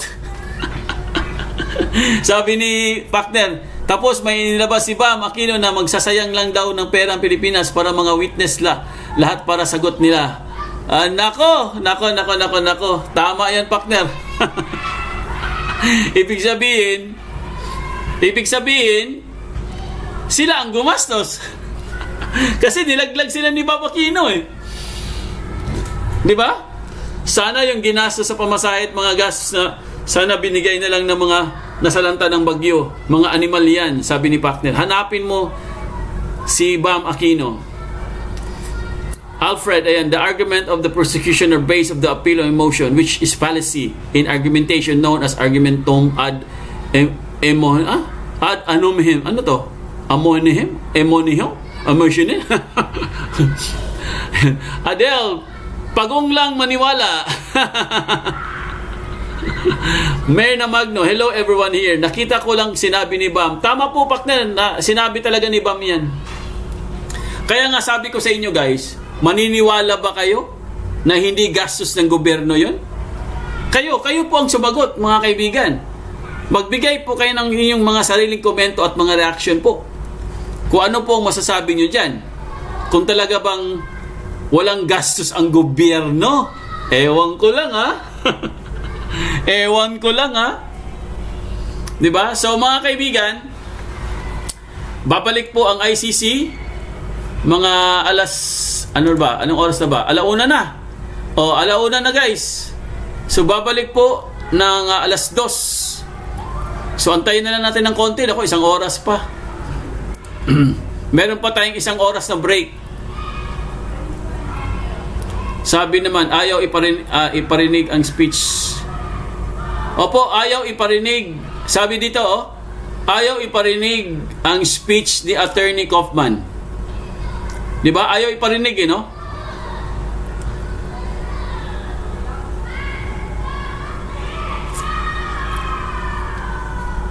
So, meron pong 90-minute break. Oo, a 90-minute break po. Sabi ni Agustin Sabalo, buwis yan ng mga Pilipino. Oo, buwis talaga ng Pilipino yan. Buwis ng mga Pilipino yan. Jesus Mercado, Duterte Best President of the Philippines, Jesusana Shingay, hey mga ICC, di marunong mag-English, sana intindihin yung maigi. Sinasabi ni Attorney, Tatay Digong, huwag kang matulog dyan. Si Erning Pagurigan, ang haharap pa lang pala ng witness, bakit inaresto ka agad? At hindi lang i-witness ang kailangan, dahil kailangan din ang death certificate at pagtestigo din ang mga issue ng death cert. Violeta Kinoshita, ay nako, gastos ng gobyerno. Sabi ni Hello Kitty, dali rana dong, 50 minutes na lang. 50 minutes na lang, Hello Kitty. Ang tagal pa, Hello Kitty. Ang sakit na akong lubot. Hello Kitty, mainit na akong lubot. Cat lover, ayan. Hindi ako naniniwala sa sariling pera nila ang ginastos nila sa pagpunta. Hindi, mayroon pong gumastos. Oo, may gumastos daw, cat lover. Di ba si Abante? Di ba sabi ni Benny Abante na pag gusto daw maging testigo, siya daw gagastos lahat? Di ba? Si Abante nagsabi nun. Alfredo, based on emotions, not facts. That is the meaning of emotion. Arguments based on feelings, not facts. Jesus Mercado, yung mali-maletang pera, iba doon ibinayad dyan sa ICC. Epifanio de la Cruz, maraming nabulaga sa pera at kapangyarihan, nakalimutan nila ang nakaraan. Matilde Rice, kwento lang nila yan, ang mga todo, maraming naligtas na tao. Arbayna Dalambang, hulog ng utang ug ang Pilipinas. Lubog na sa utang ang Pilipinas. Si Miss Share, wait lang natin. Ayan, konting oras lang naman. Opo, antay po natin guys kung anong mangyayari dito. Jesus Mercado, Duterte the best president, bring him home. Ayan,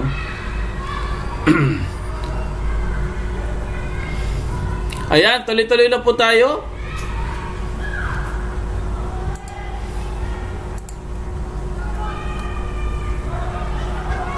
Ilang minuto na lang po ang natitira. Ano ba to? Wait lang ayusin lang po natin guys Ayusin lang po natin ang ating live. Tingnan lang po natin guys kung ano pong mangyayari dito.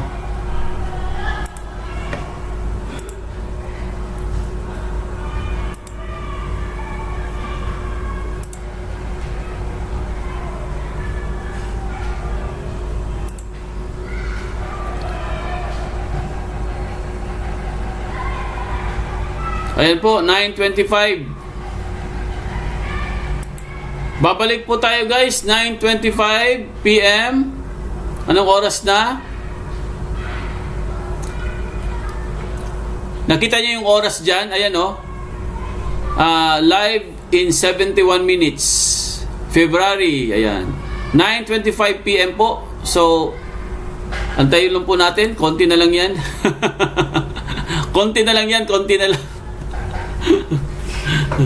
Basta kami solid Duterte. Ayan, mandirigma.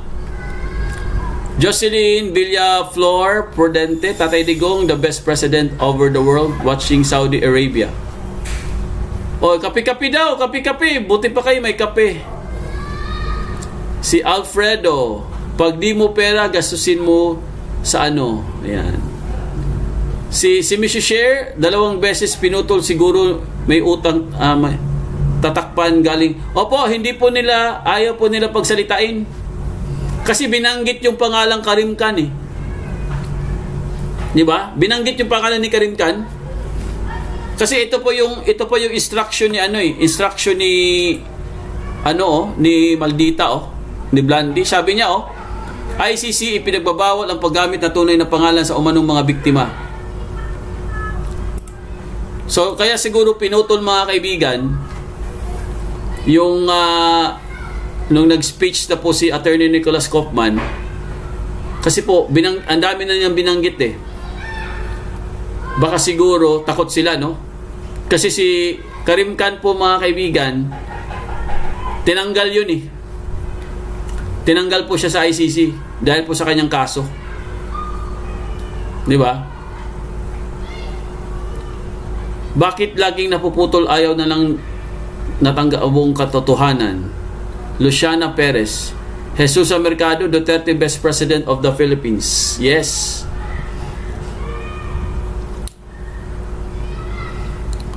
Basta kami solid Duterte. Ayan, no? Tuloy-tuloy po tayo, guys, ha? Antay na lang po tayo. 9:25 po, ha? Balik po tayo, 9:25 p.m. Anong oras na ba? Ay, 8:16. Ako, medyo matagal-tagal pa to, ha? Mahaba-haba pa yung pag-aantay natin, mga kaibigan. Oh, music muna tayo, ha? Music muna tayo, guys.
Alright mga kaibigan, magandang gabi po sa inyong lahat. We're back online.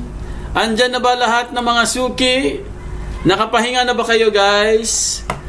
Nakapag-recharge na ba kayo? Nakapag-refresh na?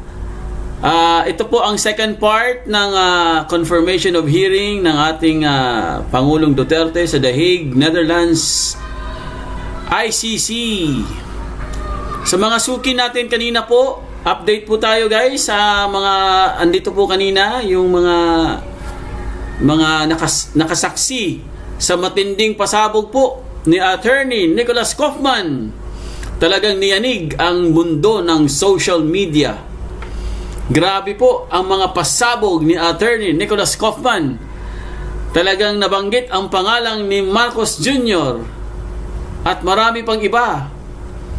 Ibang klase po ang pasabog ng ating magiting na abogado or defense lawyer ni Pangulong Duterte. So, ito na po yung second part, no? Kasi kanina naglatag na po sila, no? Kanilang mga ebidensya or mga charges. Kinonfirm na po ng prosecution at syempre sinagot naman po ng ating defense lawyer na si Attorney Kaufman. Para lang po sa inyong idea or sa inyong kaalaman, yung mga hindi po nakakaalam, na marami po tayong mga Filipino lawyers na andyan ngayon sa ICC The Hague. Talagang binantayan po nila at naging mga spectators at mga observers po sila mga kaibigan dito sa confirmation of charges, no? Andyan po si Attorney Panelo. Banggitin po natin yung mga pangalan, no? Nitong mga magigiting natin ng mga lawyers na talagang pumunta talaga sila dyan, no? Para po support sa ating dating Pangulong Duterte. Andyan po si Salvador Medialdea, si Martin Delgra III, Silvestre Bello III, Alfredo Lim Jr., Cesar Dulay at Salvador Panelo. So ito po yung binanggit ko mga kaibigan. Kasalukuyan po, andyan po sila sa loob ng ICC kanina, no? 'Di ba may nakita kayo doon sa gilid na para bang viewing deck. Andun po yung mga spectators, andun po sila sa taas. Saksi po sila sa mga nagaganap na hearing kanina po sa ICC. So, bakit po andyan yung mga magigiting natin ng mga abogado, no? Katulad po ni Attorney Panelo. Ang nakalagay po dito mga kaibigan, the following lawyers will attend the confirmation of charges hearing in order to ensure that he is properly represented by a Filipino legal team. Ibig sabihin guys, talagang pinipilit po nila na mabigyan po ng magandang presentation po, no? Representation ng ating Pangulong Duterte. Kasi guys, syempre mga kaibigan, kailangan po natin yan, no? Kailangan din kasi ni Attorney Kaufman na makikipag-collaborate po siya sa mga Filipino lawyers, no? Alam natin magaling naman talaga si Attorney Kaufman. Kita niyo naman kanina, di ba?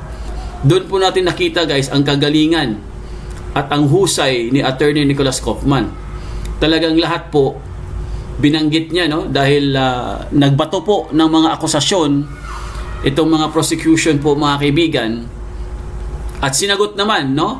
Nagbigay din naman ng magandang counter attack itong si Attorney Nicholas Kaufman, at klarong-klaro naman guys na lahat po ay nasagot niya. Talagang napakaganda, napakahusay po mga kaibigan ni Attorney Nicholas Kaufman. Doon ko lang siya nakita guys na pinakita niya talaga ang kanyang galing, no? Ang kanyang husay sa pagiging defense lawyer po or sa pagiging international lawyer. Talagang hindi po tayo nagkamali mga kaibigan na siya po ang pinili, no, na maging defense lawyer or one of the defense lawyers po ng ating dating Pangulong Duterte. Sabi po ni Sec Bebot, ito po, Sec Bebot, no? Kilala niyo si Sec Bebot, di ba?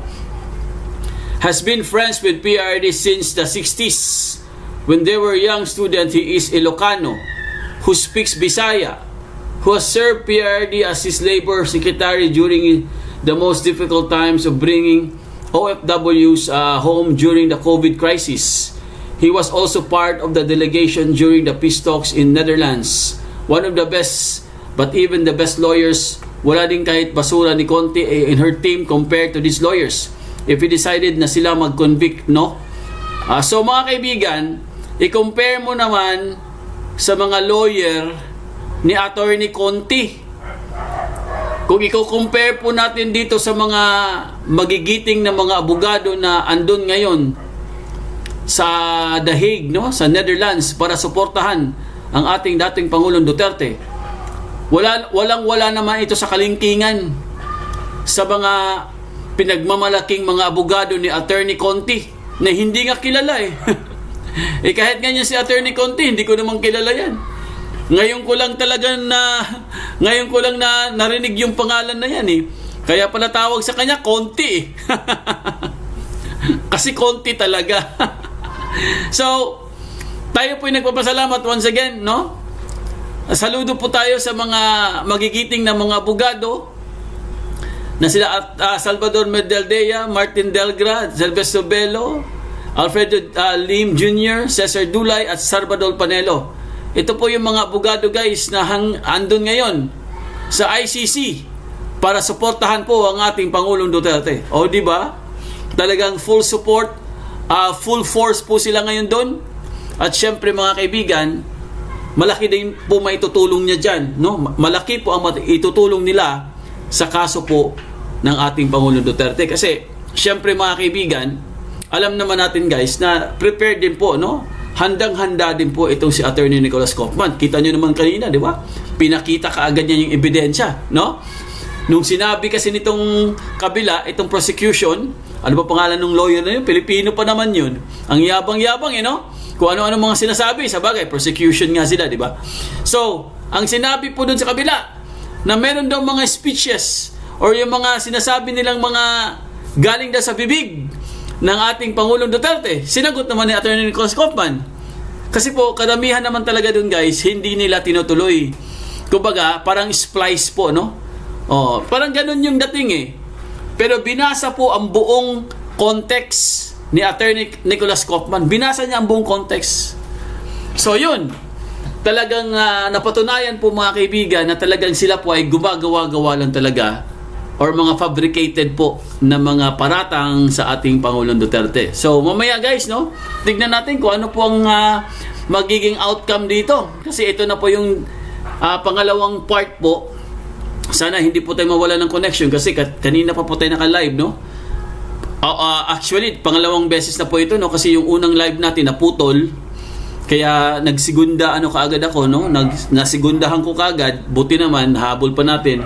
Pero ewan ko lang po, baka maputol po yung live natin. Pasensya na po kayo ha, basta tuloy-tuloy lang po tayo guys. Pero di bale, meron pa naman yan hanggang Friday, no? Alam ko hanggang Friday pa ito. Pero wala po silang Wednesday, no? Kung hindi ako nagkakamali. Hanggang bukas po, Tuesday, tsaka Thursday, Friday. Ang alam ko, wala silang Wednesday. So, abang-abang lang po tayo mga kaibigan dahil syempre guys, prayers pa rin po. Tuloy-tuloy lang po ang pagdadasal ninyo. Napaka-importante po yung mga prayers kasi hindi natin alam, hindi naman talaga natin hawak dito, no?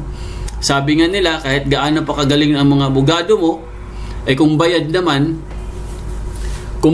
ni bangag, di wala din. Pero okay lang yan, no?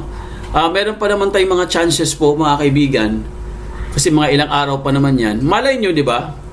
Makapag-present po ng magandang mga counter kaso itong si Attorney Nicholas Kaufman dahil marami na pong nagre-reveal na talagang nagsusumikap po itong kabila no? Na makakuha sila ng mga testigo makakuha sila ng mga witnesses.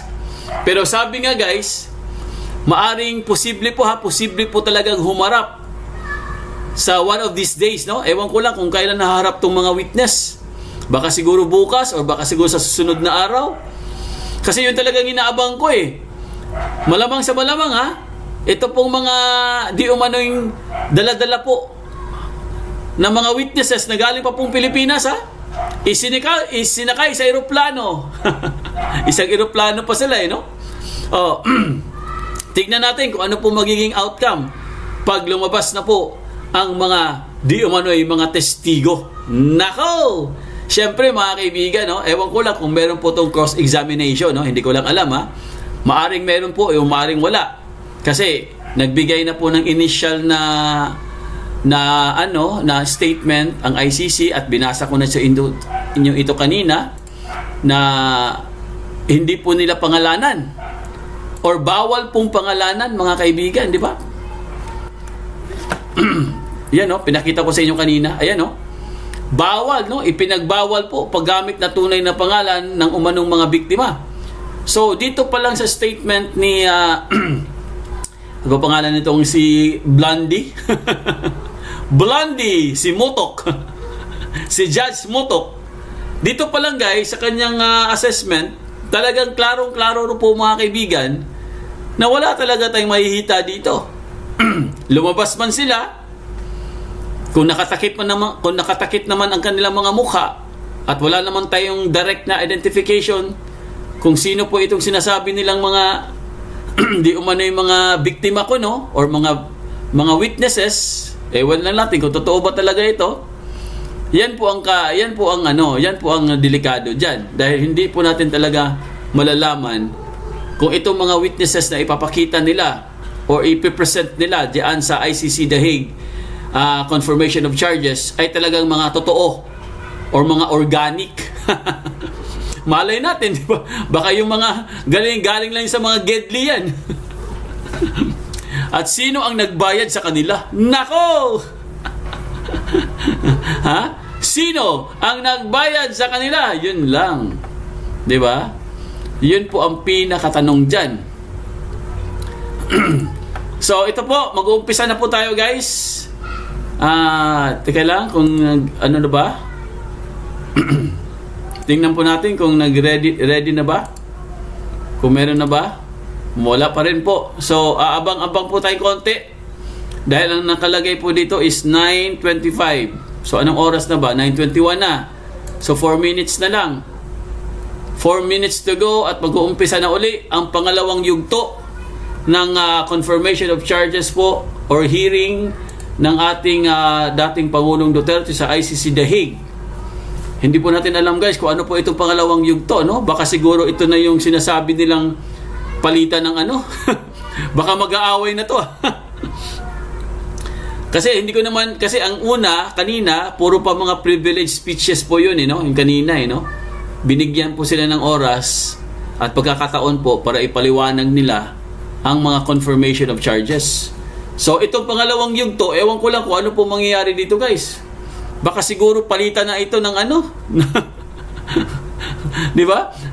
Baka naasar ako dun sa yung nagbabasa, yung sa prosecution. Yung Pilipino yun, no? Parang ang ano no, hindi siya nahihiya no sa sarili niya. na binasa niya yun. Biruin nyo, ano ba yung sinabi doon, mga kaibigan? Matindi yung sinabi doon ng isang nung negro. 'Di ba? 49 counts of pagpas lang, no? 49 counts pagpas lang daw. Tapos 78 counts naman attempted naman. 78 ha? Una 49 counts of pagpas lang. 78 counts naman attempted na pagpas lang. Laban po kay former President Duterte. Biruin nyo guys, paano sila nakakuha ng numbers na gano'n? Grabe, no? Napakadami nun, paano kaya ginawa ni ganun karami yung paratang sa kanya? Buang. Ay, nako. Ganun talaga, no? Prosecution nga sila, di ba? Kailangan nila mag-produce or kailangan nila magpakita, mga kaibigan, ng tamang ebidensya. Kasi pag hindi po nila napatunayan yan, wala. Absuelto po si Tatay Digong, guys. Uwi si Tatay Digong sa Pilipinas. Ay, nako. Ano ba yan? Anong oras na ba ngayon sa Netherlands? 2:23 PM na sa Netherlands, di ba? Oh. 2:00 na ngayon sa Netherlands. So mag-uumpisa na yan, mga ilang minutes na lang. O, mga 18 minutes na lang po. Aantayin natin. Mga kulang-kulang 18 minutes. Di ba?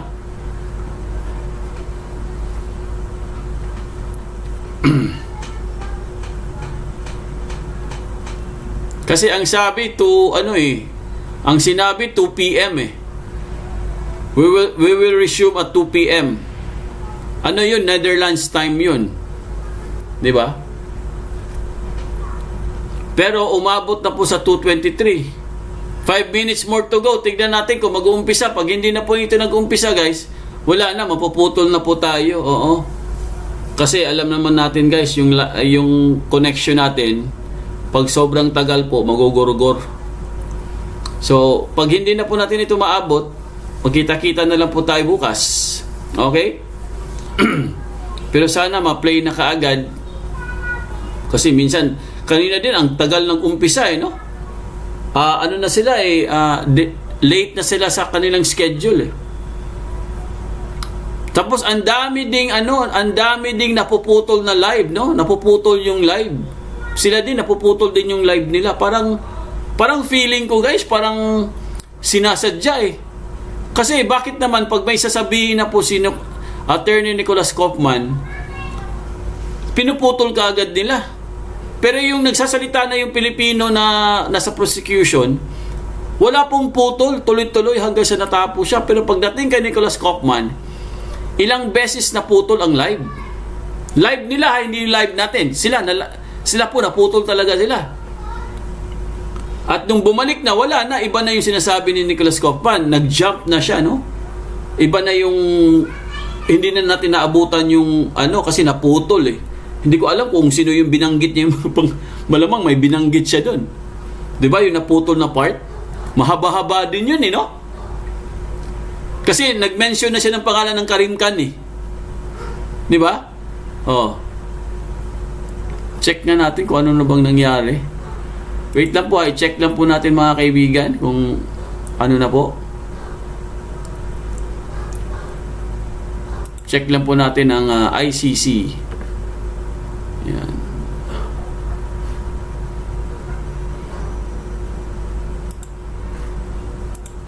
Ito na pala yung hindi pala ito second, no? Pang third session na pala ito, guys, kasi kanina nag-break din pala sila. So pang third session na pala ito. Wait lang po mga kaibigan anuhin lang po natin.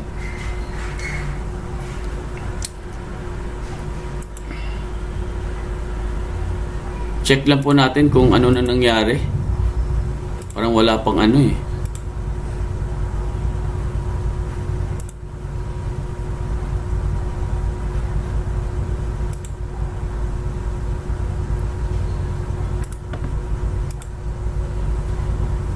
Wait lang po.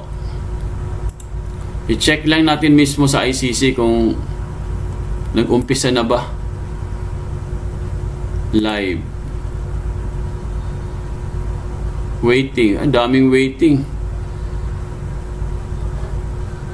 Second confirmation of charges hearing.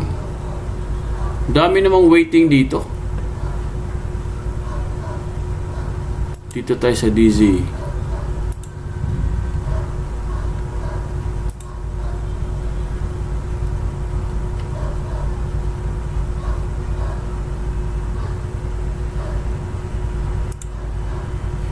Wala pa, hindi pa po nag-umpisa mga kaibigan. Wait lang po tayo, guys, Antay lang po tayo ng konti. Tignan natin kung ano pong mangyayari. Second confirmation.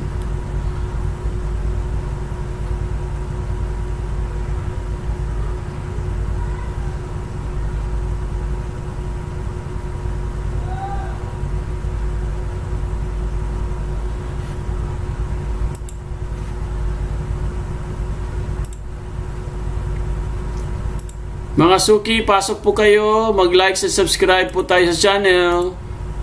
Dahil pag nag-like and subscribe po kayo, ay masayang-masaya na po si Foodinet. Kaya ano pang hinintay nyo, guys? Mag-like and subscribe po tayo. Maraming salamat.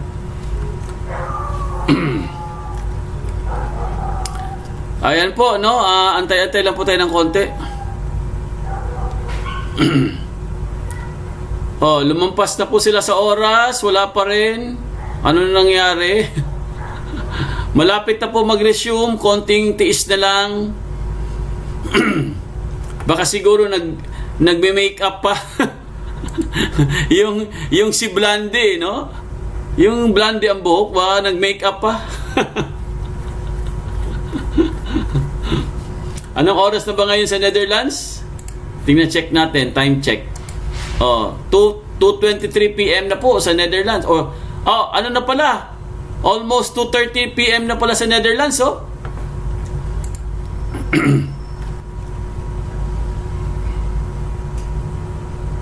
Opo, Hello Kitty, 5 minutes more to go. Ayan si Hello Kitty. Honesty, fairness, 'di ba yung black? Oo, yung si Negrong kasama ni Trillanes yun.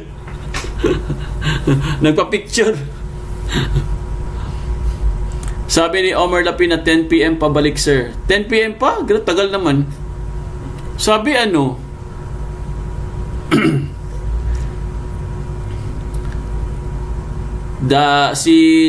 Domingo's edition. In the name of our Lord Jesus Christ, sana Lord, nilitaw na ang katotohanan na tagal ng pinakait nila sa taong bayan. Sana Lord Jesus Christ ay managot na totoong batas ng lupa at batas. Daniel Binaleraw, ang problema na to, anak kay bias na sila. 2:13 p.m. Ayan. Maribel Kersiano. Fatima Amor, nagpindot na ako. Ayan. Garis Padera, nagpindot na po, sir. Thank you very much. Sa mga nagpindot, maraming salamat. Ezekiel Baksal. Ayan. Honesty, fairness. Shout out. Ayan, tuloy-tuloy na pa tayo. Shoutout po natin si Helen ng Canada. Helen, nandiyan ka ba? Anong breakfast mo? Kanina pa kami dito, Helen, no? Parang wala yata si Helen ngayon. Si Florinda yun, kanina, nag-comment. Asan na si Florinda yun? Ayan, Babs, we pray for Tatay Digong, bias sila. Ayan. Bias naman talaga yan. Pag ganyan, guys, asahan nyo ng bias. Kasi nga, prosecution nga sila, di ba? Kailangan nilang patunayan na may kasalanan si Pangulong Duterte. Ganun talaga. Wala namang tayong magawa dyan, Tsaka sila, wala din silang magawa dyan kasi inutusan sila. Baka siguro, syempre, magkano bayad sa kanila, kailangan nilang gawin yun. Di ba? Imposibleng walang bayad. Di ba? Imposibleng walang bayad yan. May bayad talaga yan. Kaya po mga kaibigan, talagang lahat gagawin nila. 'Di ba?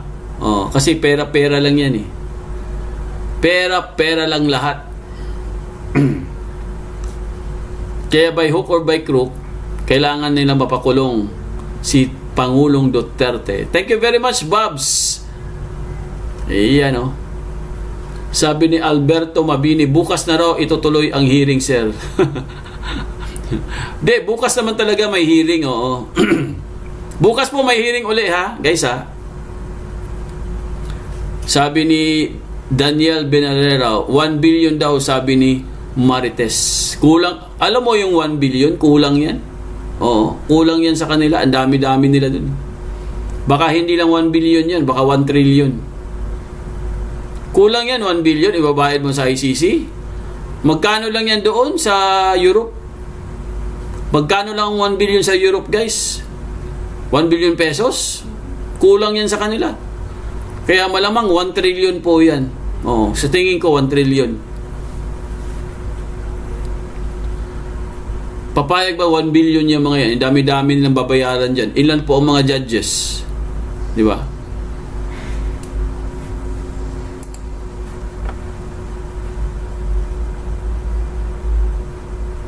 Okay, umpisa na yata tayo mga kaibigan. Wait lang po.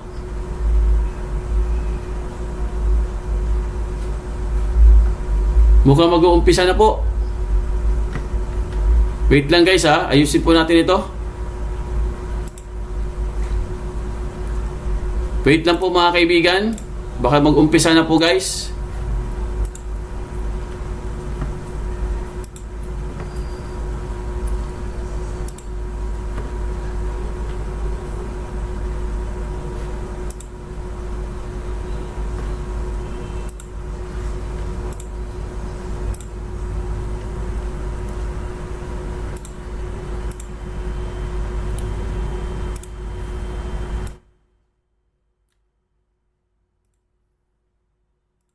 To you and to my colleagues on the other side, and to murdered thousands of his own people, Filipino men, women, and children.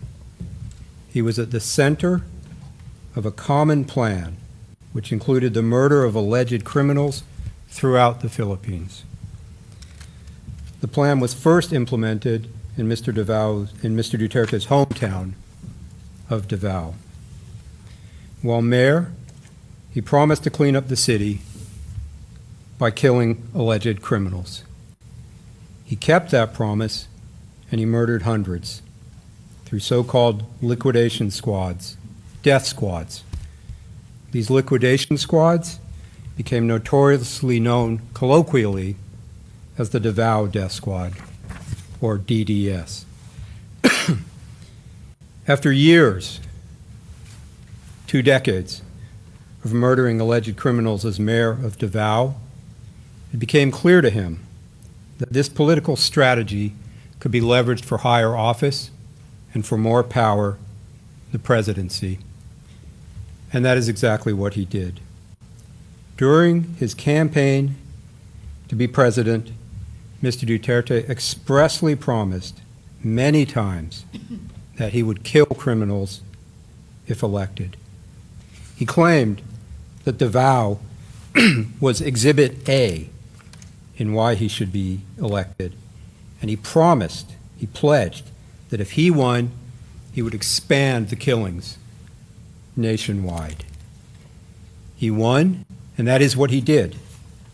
And as you will hear tomorrow from Mr. Jeremy and Ms. Croft, the murders skyrocketed in the months immediately after Mr. Duterte became president in June 2016. And that was no coincidence. That was him fulfilling his campaign pledge. As president, he murdered thousands using many of the same co-perpetrators and methods from his time as mayor of Davao. So he moved the method and some of the co-perpetrators to Manila in order to expand the crimes. The victims in this case ranged from powerful individuals to predominantly the poorest citizens of the Philippines. Now, why were the poor selected and victimized? Well, it was often because they were the most vulnerable, and they didn't have the families and the power to make police reports, and they were the most afraid. Mr. Duterte boasted about the killings that resulted in thousands of deaths at his order, and not once at any time has he shown any remorse. He promised also, you will hear, to take responsibility, personal responsibility, for the killings, if need be. Well, that time has come. We are confident that if your honors confirm the charges in this case, that we will prevail and Mr. Duterte will be convicted at trial. We talk a little bit about what my friend, one of the things he said during his 30 minutes. In our presentation today, you will hear Mr. Duterte, in his own words, calling for killings, bragging about killings, and as I said, vowing to take responsibility for those killings if necessary. And the defense, I have in my outline, may claim, but they already have, the defense claimed that this is hyperbole, bluster, exaggeration, part of his blunt or direct strongman political speech. which had brought him political success in Davao and then nationwide. And the defense will also point your honors to many instances where Mr. Duterte and his allies tried to build a veneer, a kind of fig leaf of plausible deniability by sprinkling in references to the effect that the police should only shoot to kill in self-defense. Those references to self-defense appear throughout Mr. Duterte's speeches. They're all over the place. We don't run away from that. We don't shy away from that. That's part of our theory. So the defense will say, and again, they already have, that we've cherry-picked the statements we show you, but we have not. We acknowledge these many references to self-defense in Mr. Duterte's speeches. But the evidence which is in our pre-confirmation brief, and some of which will lead today, overwhelmingly shows that those references to self-defense and following the law and to due process are nothing but nonsense.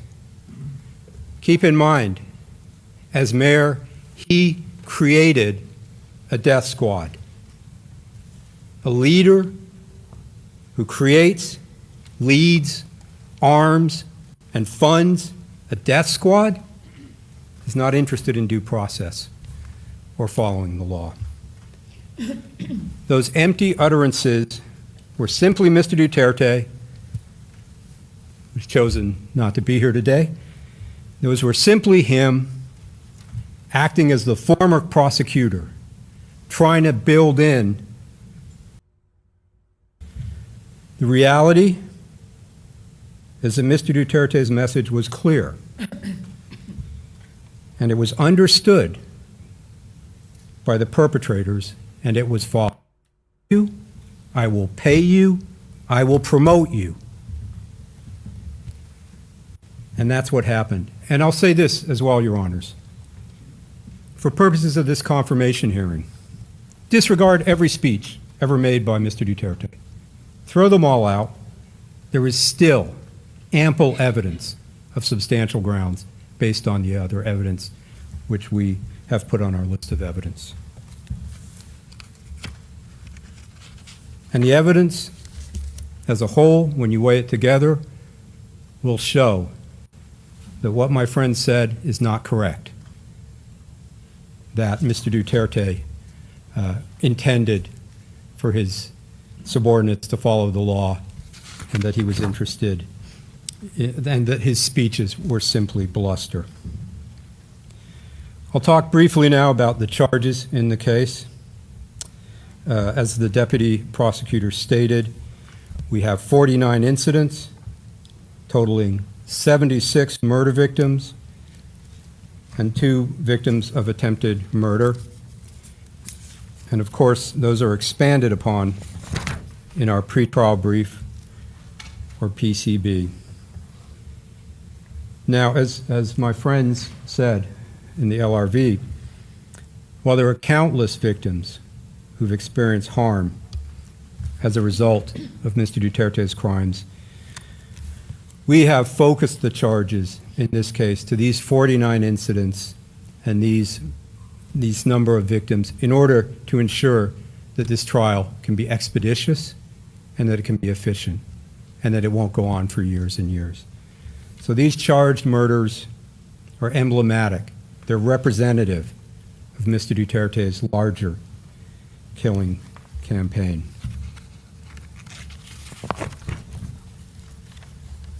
I was going to talk about the legal standard for today, but Your Honors explained it extremely clearly in the beginning of the introduction, so I won't go into it other than to say, of course, the standard we have to meet is substantial grounds, which I am confident we will. The only thing I would add is that this stage of the proceedings, in addition to not being a mini trial or a trial before a trial, it's also not the time for the chamber to in depth determine the credibility of witnesses. That can only properly be addressed at trial by the trial chamber when the witnesses are called to testify before the judges and their evidence is properly tested. And there I would point, Your Honors, to the Said confirmation decision, 9 December 2021, at paragraph 39. We'll move on now. We can go to the next slide, James. Talk a little bit about Mr. Duterte's background. He was born on the 28th of March, 1945, and he prides himself, or portrays himself at least, as someone who understands the problems of the poor. But as my friend stated, he actually comes from a very privileged family. His father was a lawyer, a politician, even a provincial governor. And as a young man, Mr. Duterte became a lawyer. He went to law school, practiced as a prosecutor in Davao City for almost a decade, from 1977 to 1986. And you find that in our pre-confirmation brief at paragraph 2. While he was a prosecutor, excuse me, he taught criminal law and procedure to police officers in Davao City. And despite this privileged background, despite his deep familiarity with the law and criminal law, Mr. Duterte embraced criminality from the beginning of his career. It's just one example. As a prosecutor, the evidence shows he taught police officers to plant evidence. We can go to the next slide, please, James. I won't read the whole slide out, Your Honors. This is tab 57, PHL OTP 000-15506 R01. But this witness with direct knowledge stated, quote, "He's like planting of evidence. It is necessary," and the he is Duterte. He called it necessary evil. So they said that there are times in police work that you have to do the necessary evil for the sake of the common good, end quote. And I think you'll see, Your Honors, that that's a theme that runs through Mr. Duterte's career. He's willing to do whatever he considers the necessary evil, either for the common good or for his political advancement, or both. And Mr. Duterte confirmed years later, in 2024, when being questioned under oath during a hearing in the Philippines House of Representatives, that planting evidence was his strategy as mayor. Now, at first he denied it in this hearing, but then he admitted to planting evidence in this exchange. If we can go to the next slide. This is tab 46.1, Your Honors. Chairperson, quote, so you really did plant evidence. Mr. Duterte's answer, well, that was part of the strategy as a mayor and as a leader of the law enforcement agency in the city, end quote. His privilege, his legal background makes this betrayal of the law and embrace of murder even more inexcusable. He knew, as a lawyer, as a former prosecutor, that his so-called crackdown on crime was a criminal attack on civilians of the Philippines. And overwhelmingly, the evidence shows, on poor civilians. The poorest of the poor were his victims. He knew his conduct, at its core, was criminal. And not only did Mr. Duterte clearly intend his criminality, he openly bragged about it. Right up until his arrest, and we'll get to that later, but right up until his arrest, he bragged about it. He thrives on a tough guy persona or image that he's tried to create for himself. My friend talked about him riding motorcycles. One example I'll show you is from 2007 now, if we could play that, James. And I should say this is tab 18.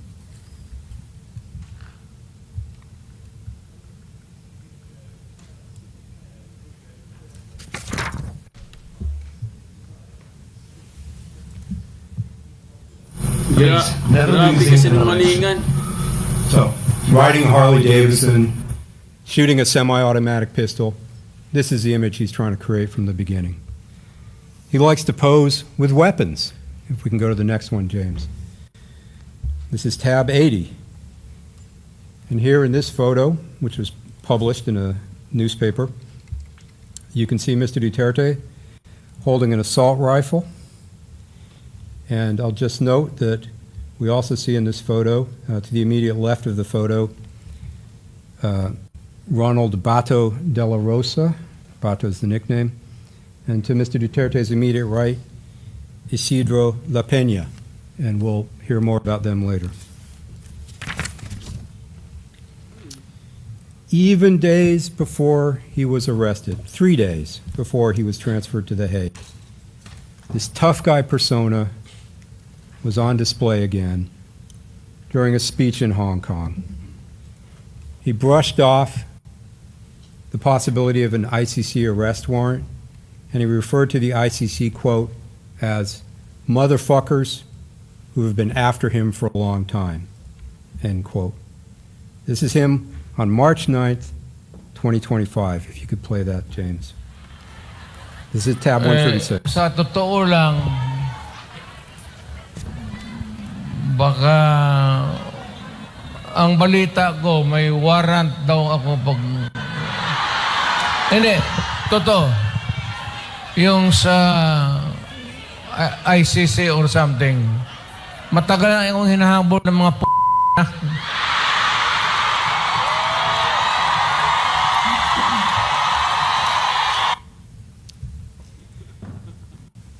That's him 3 days before coming to The Hague. Of course, after arriving in the Hague, his lawyers very soon began arguing that Mr. Duterte was not fit enough for these proceedings. He wasn't physically or mentally fit enough to be put on trial or for his charges to be confirmed. But fortunately, a panel of 3 medical experts that Your Honors appointed found unanimously that he is. The point is that despite what the defense may say, here or to the press, Mr. Duterte is perfectly fine. He's able to attend the proceedings today. There is nothing stopping him except that he doesn't want to be here. He chose not to face the court, not to face the victims. There is no reason for him not to be here other than his request and choice. I'll move on now briefly to his time as mayor in Davao, Your Honors. If we can quickly bring up the map, James. There we see Davao in the south. We can zoom in.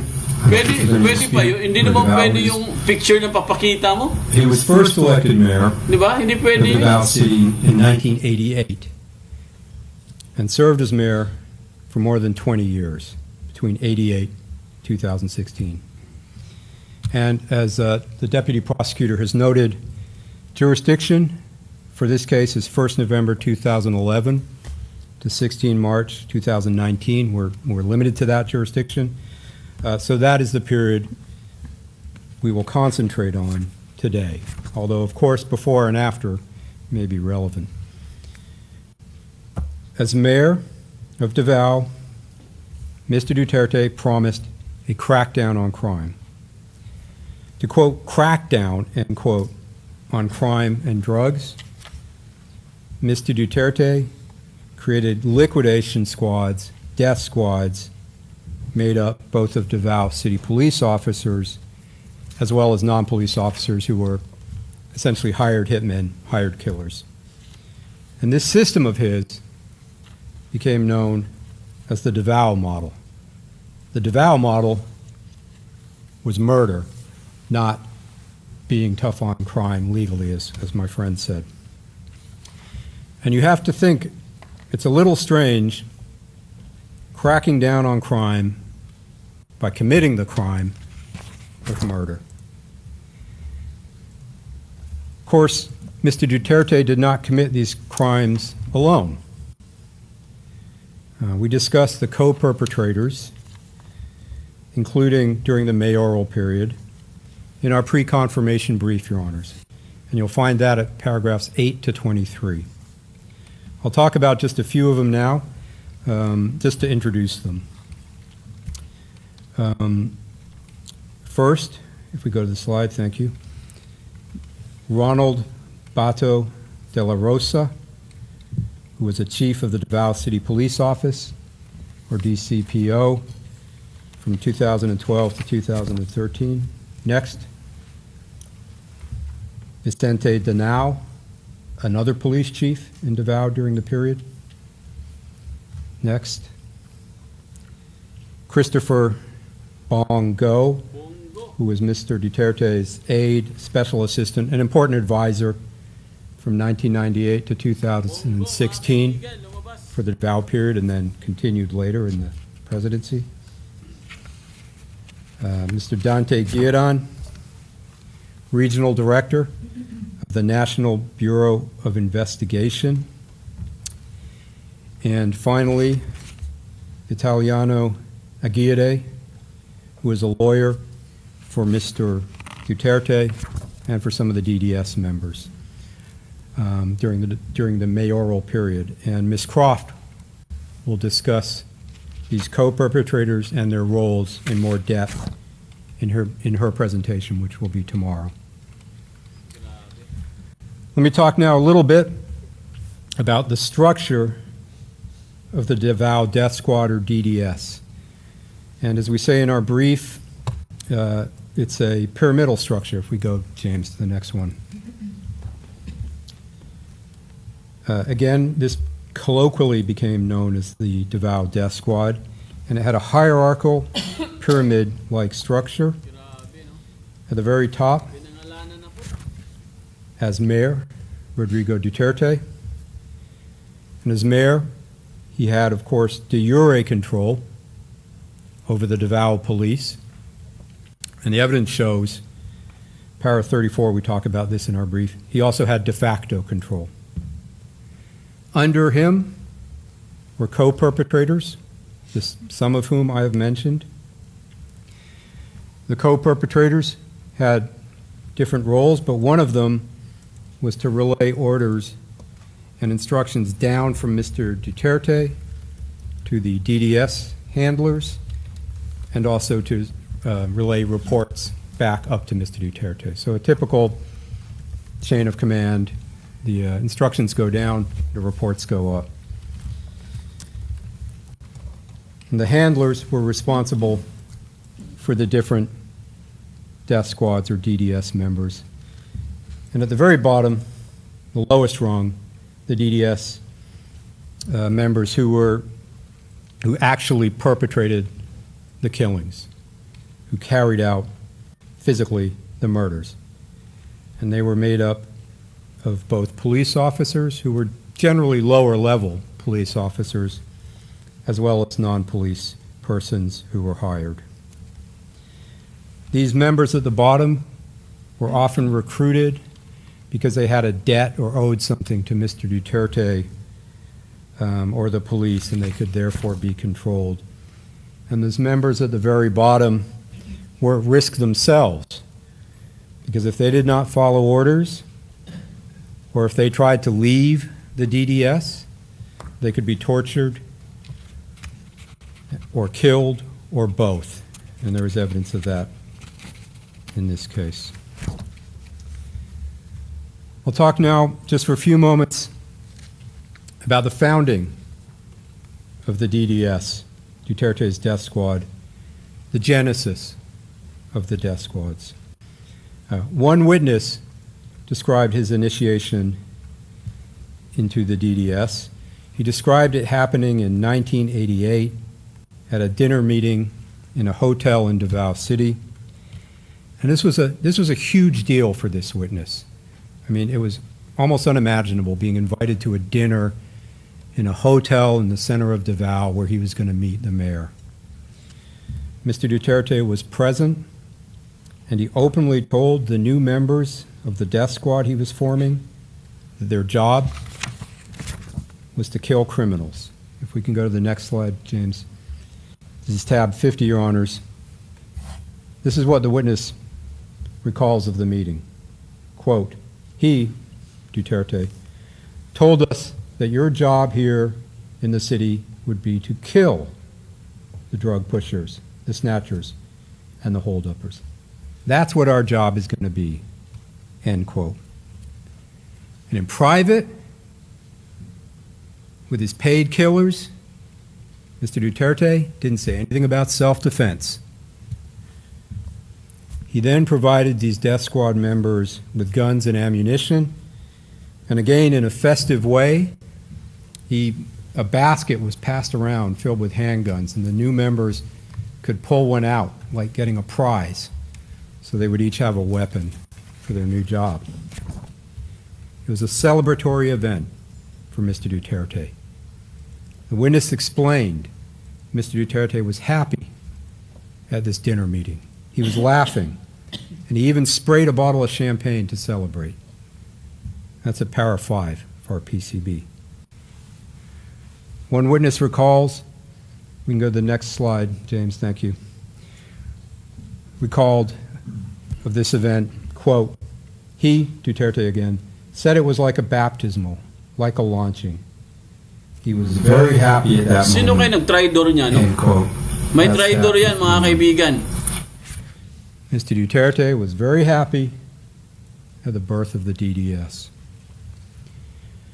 It's important to note, Your Honors, Mr. Duterte has freely admitted his role in the Davao death squad.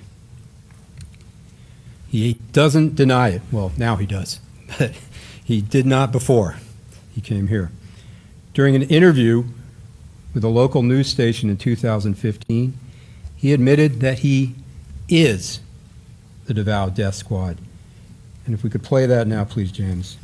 This is tab Ako daw death 11. squad. So how do you react to that? Tunod. Tunod na.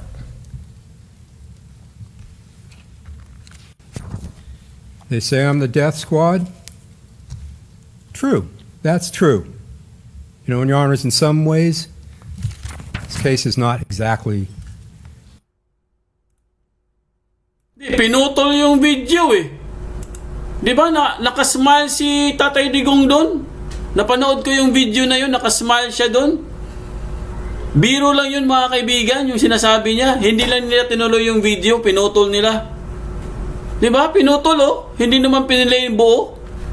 Mga hinayupak na yan. Mga buang, no? Buang talaga tong sino ba tong nagsasalita na to? Nagpi-play siya ng video, hindi naman niya tinutuloy. Tapos nagpapakita siya ng picture. Anong kinalaman nung picture na may hawak na baril si Tatay Digong? Ano yun? Pati ba naman yun? Tatanggapin ba ng korte ang picture tsaka ang video? Alam ko hindi tatanggapin yan eh. Diba? Grabing kasinungalingan mga kaibigan. Parang ayaw ko na panoorin. Sobrang kasinungalingan.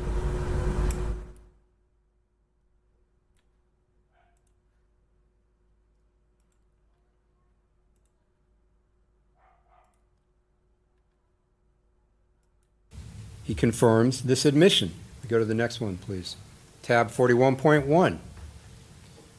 The senator asks, quote, so what the former president dropped earlier, that they have a death squad, was a bombshell. Whatever name it goes by, whether police or non-police. Because it looks like what we are investigating now is the instrument used for the war on drugs, which led to numerous extrajudicial killings. For the record, Mr. Chair. End quote. Mr. Duterte's response, quote, you are correct, ma'am. You are absolutely right. End quote. It's It's not on a slide, but he also stated bluntly, same ERN, same tab, 41.1, same hearing, quote, "My death squad, ma'am, is of course, it is organized. That's all I can say," end quote. So that is 4 times, 3 of them under oath, that he admitted having a death squad in Davao, including saying he is the death squad. That's not hyperbole. That's not bluster. That's him telling the truth when he feels safe. And that he can bank on his continued impunity. Talk just for a few moments now, Your Honors, about how the Davao Death Squad operated under its architect, Mr. Duterte. Victims were usually targeted in one of 2 ways. Sometimes an informant would provide information on a target, and the handler would then get clearance from Mr. Duterte through one of the co-perpetrators in the pyramid we saw earlier to kill the target. Sometimes Mr. Duterte himself would give the target's name, would say who to kill, which would be communicated by one of the co-perpetrators to a handler, and then down to the DDS member tasked with actually carrying out the killing. But whichever way it took place, Mr. Duterte's clearance, his approval was required, his permission was required for DDS members to conduct these murders. And several witnesses confirmed that, and I'll go through them in a minute. But first, Your Honor, just to react to something my friend said in the previous session. This was at I think 12:22 onwards on the transcript. He stated to the effect, the prosecution couldn't even get one witness to admit they heard Rodrigo Duterte give an order to kill. Here's where it gets a little bit cute. At any time relevant to the charges or with respect to any of the incidents. So my friend didn't say the prosecution doesn't have any witness who heard Mr. Duterte give an order to kill. He's saying during this time period. I'd point Your Honors and my friend to PHL OTP 000 15517 at page 0002, lines 18 to 21, where a witness is asked, now did you ever hear Sarah, this is Sarah Duterte, give any instructions for killings to take place? Witness, personally no. Interviewer, okay. Witness, but the father, of course, many times. But this was before 2011. I would suggest that doesn't make much difference.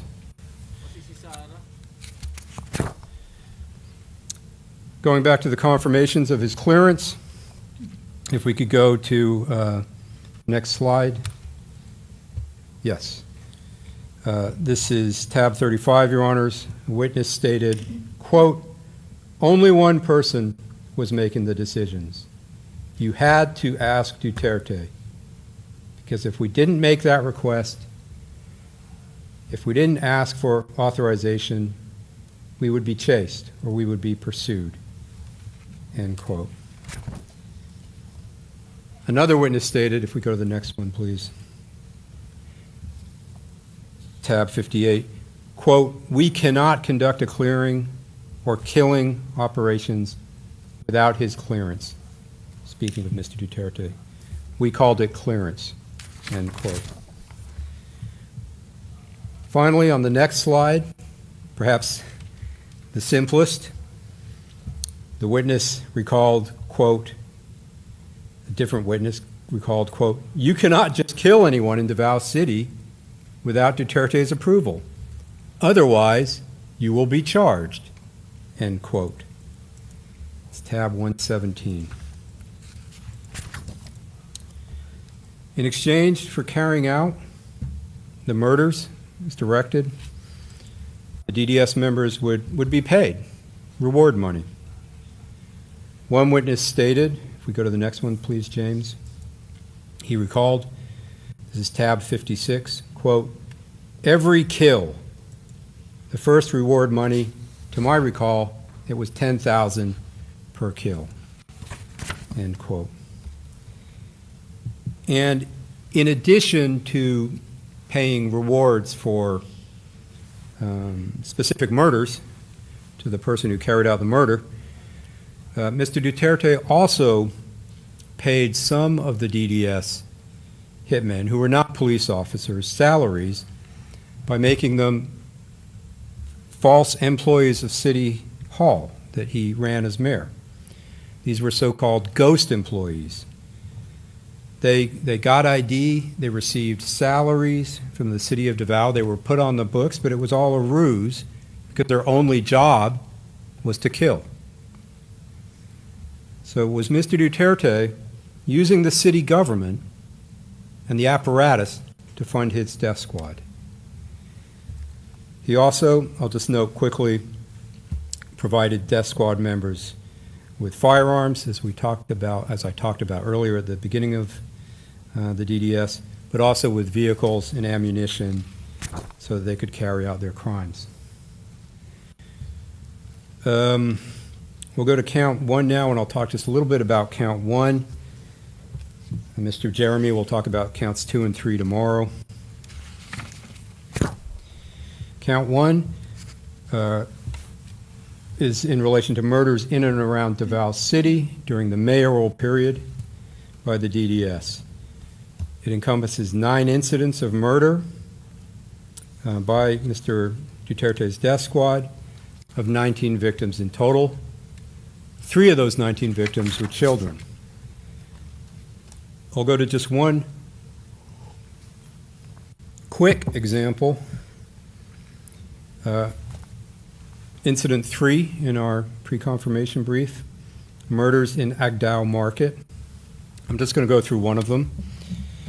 Your Honors, this is at paragraphs 91 to 92 of our pre-confirmation brief and page 36 of the notebook we passed around this morning. Incident 3 is about the murders, or what happened at Incident 3 is the murder of 3 people in that market on or about 4 December 2013. For carrying out the murders, 3 DDS members who we'll see received instructions from their handler that there was a job to be done. And the victims in this crime were 3 alleged thieves. So we have 3 hitmen and 3 victims. The informant helped the DDS hitmen to locate the targets, the victims, who were at a shop in Agdao Market that day. And when the hitmen reached the shop, each one shot and killed one of the targets and murdered them in broad daylight. After the killing, the hitmen reported back to their handler up the pyramid chain that the job was done. And their handler, in this case, then informed Sonny Buenaventura, who at that time was one of Mr. Duterte's most trusted men. The reward for this incident, for these 3 murders, was 90,000 pesos total. That's at our brief at para 91. Now, what's interesting about this incident is that a few weeks later, after the murders, a video of Mr. Duterte watching the crime on CCTV was posted to YouTube. And I'll show that video, Your Honors, in a minute.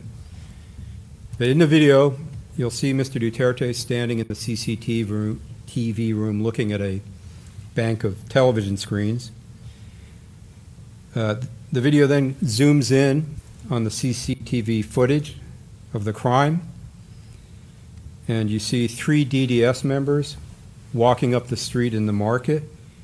You see them turn to the right, pull out their guns, their pistols, shoot the 3 victims who are off the screen, and then they walk and jog away, and they don't look very worried. And the video then zooms out, and you see different people running to see what has happened because they've heard the shots. Okay, can we play that, please? Sa Makati, ganito din. At most 1 week sa gagawin. Katong patay sa Agdaw. Sige, tanawin mo yun. Tanawin doon kalakaw. Kanawa. Fiskal, pati pamot niya sa'yo mo. Morder mo din klaro.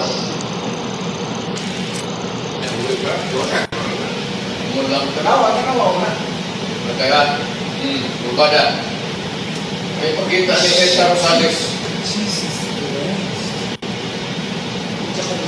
Ka. Kawanam. Sabihin na lang na Kagana. Lara, tutulog. Ano ba? Tanong reaction sa mga tao.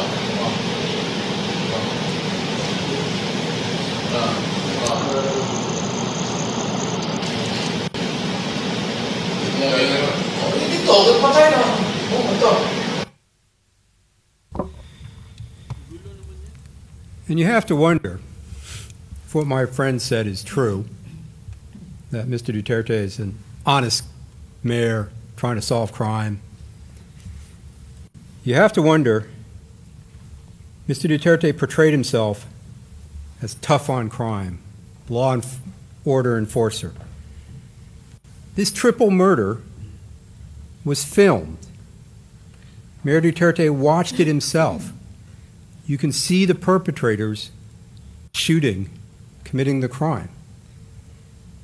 Yet, Mr. Duterte, the former prosecutor, Mr. Tough on Crime, could not get this triple murder committed in a market in broad daylight with multiple eyewitnesses solved?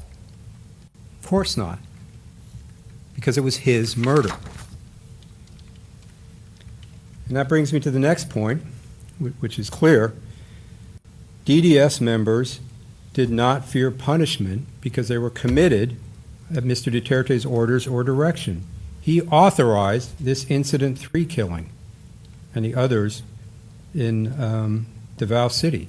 That's at our PCB, our brief, 71 to 72. And that's why, of course, the death squad members were not being arrested, worried about being arrested for the murders they carried out. And if we go to the next slide, James, one of them says very simply, quote, when asked if he's worried about being prosecuted for the killings he committed, his answer was, quote, no. As long as it has been cleared, I wouldn't worry, end quote. Tab 30.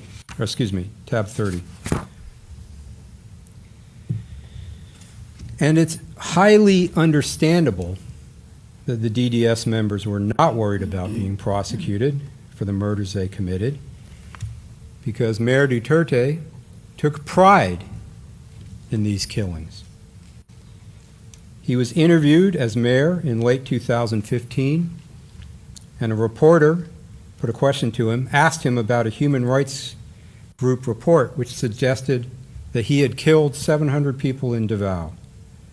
I'll play the video and we'll see his response. You'll also see, just before we play that, Mr. Christopher Bongo is in this video to Mr. Duterte's right.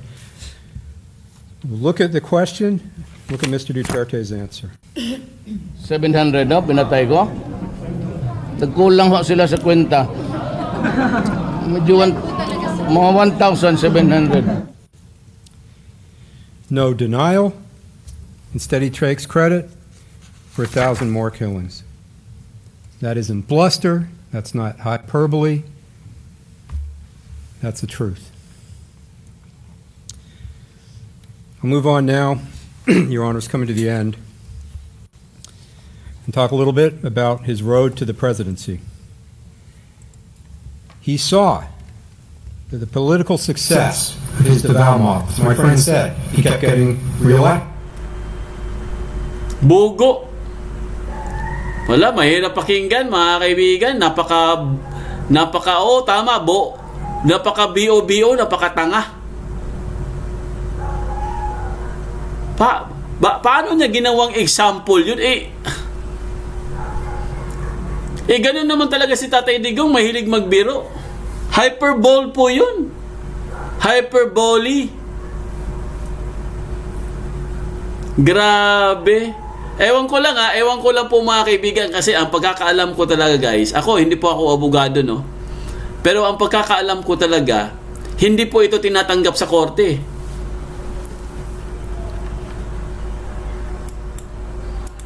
Kasi hindi naman yan ebidensya eh. Pinutol-putol mo lang yung video tapos paparinig mo.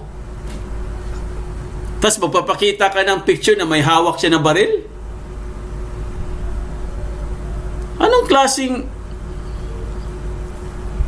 Ewan ko lang talaga, pag ito pinakinggan po, no? Pag pinakinggan po ito ng ICC judges, wala na, talagang klarong-klarong bias.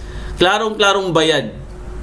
Kasi, hindi mo kahit saan ka pumuntang korte po, hindi mo pwedeng gawing ebidensya ang mga clippings, ang mga video clippings, ang mga balita or mga dyaryo. Hindi mo pwedeng gawin yun eh, kasi kulang yun eh, kulang sa context yun eh. Diba yung sinabi niya na, tinanong siya kung ilan po ang kanyang pinaslang, sabi niya, nagkulang kayo sa numbers. Kasi nga, pwede kasing biro lang yun eh. Kaya nga, ang hirap paniwala. Kaya nga ayaw ko pakinggan eh. Ayaw ko nang pakinggan kasi puro kasi nungalingan eh.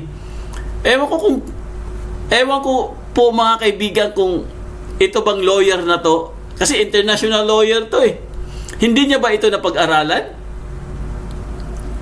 Para po ang dating guys, para siyang naging marites na lawyer. Ayun o, piniplay nila o. Piniplay po nila mga kaibigan yung mga sinasabi ni Tatay Digong. Huwag na po nating pakinggan. Alam na po natin kung ano po mga sinasabi ni Tatay Digong dyan. Di ba?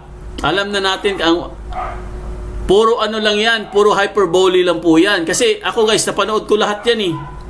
Kasi nasubaybayan po namin si Tatay Digong. Lahat yan na sinasabi niya, puro biro lang yan. Exaggerated. Hindi mo pwedeng sabihin mo, ikaw, gusto mong gurgurin si ganito, tapos ikaw na, ayun na kaagad yung sasabihin mo? Confirm na yun? Wala po. Wala, napakahina mga kaibigan. Ako na po magsasabi sa inyo guys. Hindi po ako abogado, pero sa tingin ko po, in my own assessment po, mahina ang kanilang ebidensya. Mahina ang kanilang presentasyon. Hindi po yan tatanggapin. Pero pag tinanggap ito ito lang po sasabihin ko sa inyo guys. Pag tinanggap ito ng ICC, nako, ewan ko lang po talaga. May something na talaga siguro yan. Di ba? Wala biruin mo biruin nyo, pati yung picture po na may hawak siyang baril kasama si Senator Bato de la Rosa. Pati ba naman yung ginamit? Kasi hawak niyang baril, nakaganon siya eh. Nakakita ka lang na may hawak na baril si Duterte, sasabihin mo kaagad siya ay isang mamamatay tao? Ewan ko. Wala. Mahina po ito mga kaibigan. Mahina po ito guys.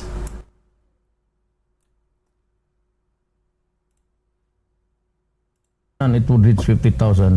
I would kill all you making the life of the Filipino miserable. Patayin ko talaga kayo. Kasi manalo ako dahil nga yung breakdown sa law and order. I do not want to commit a crime.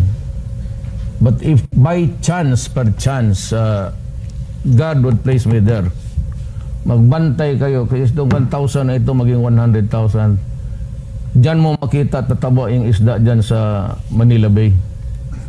Diyan ko kayo itapon. I do not want to be president. I do not want to kill people. So do not elect me as president.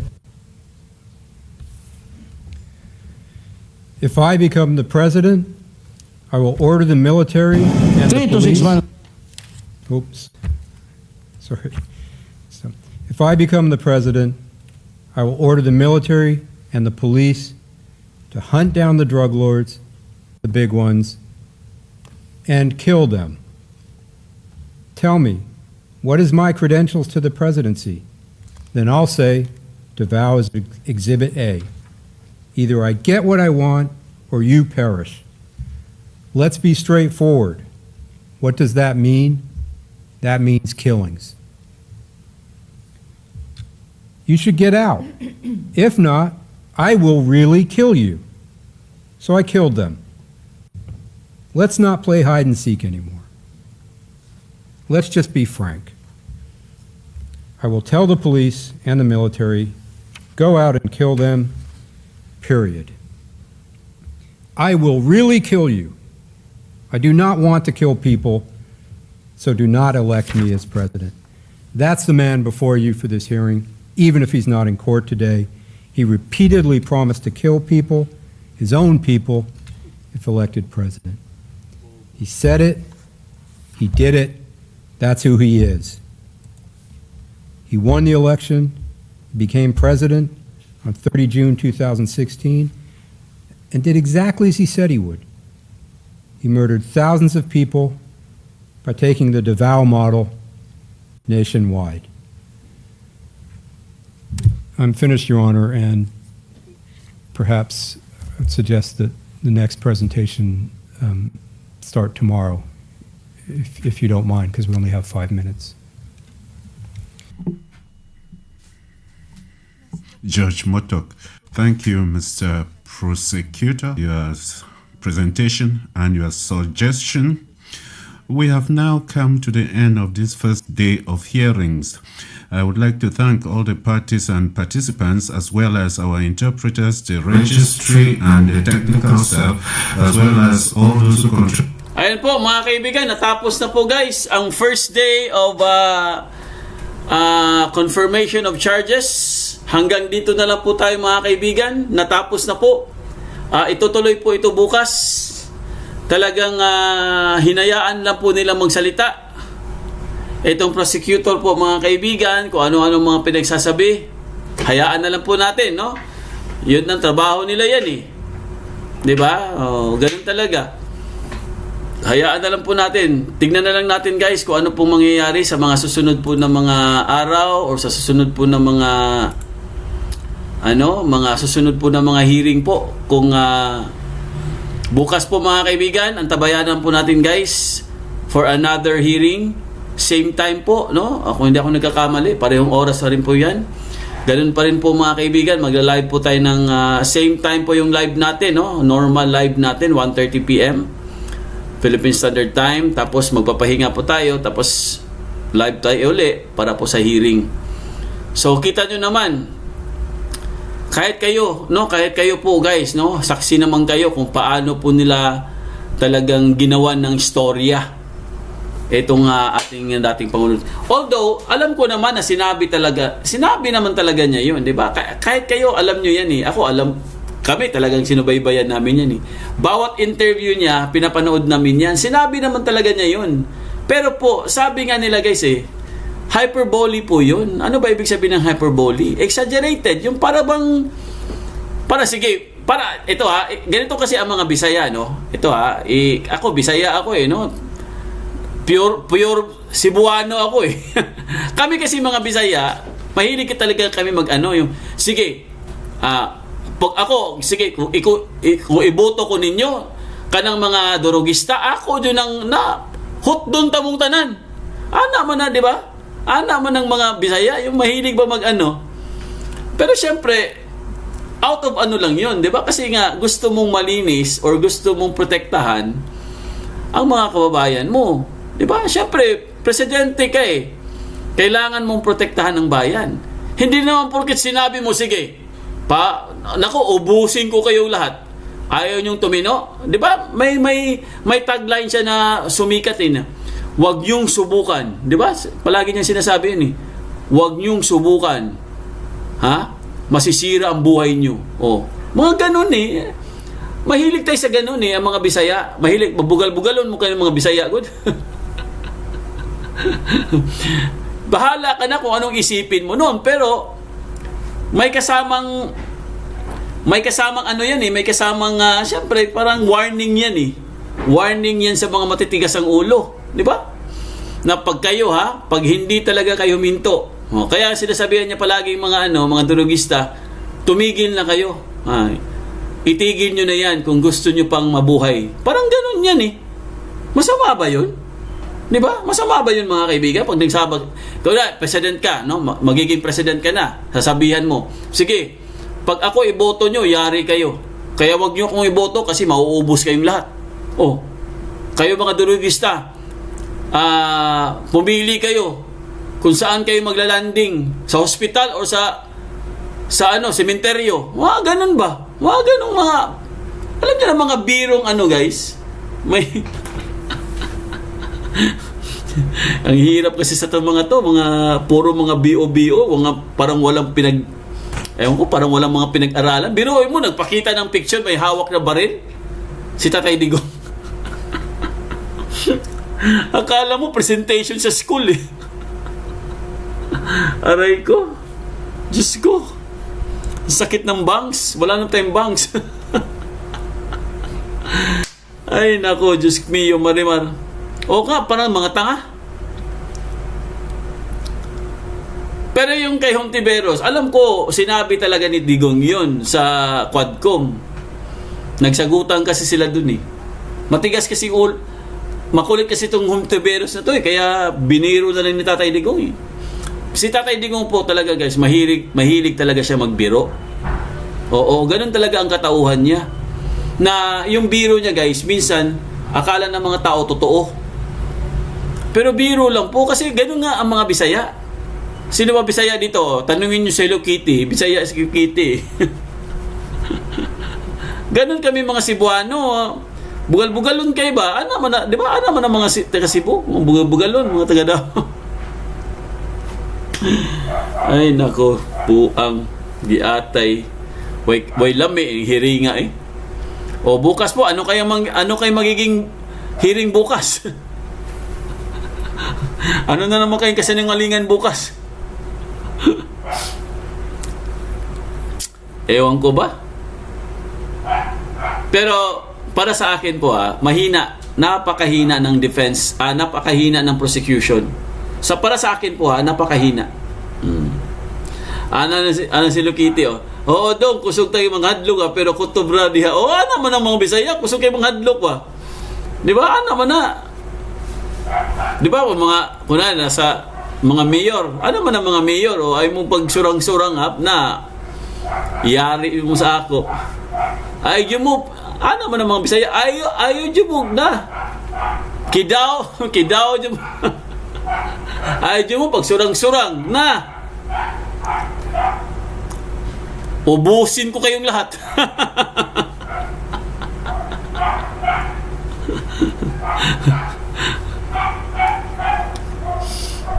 Sabi nga nila mga kaibigan, iba kasi ang ICC, no? Iba kasi yung interpretation nila diyan eh. Pitik yun mo, surang-surang mo, pitik yun mo, buang.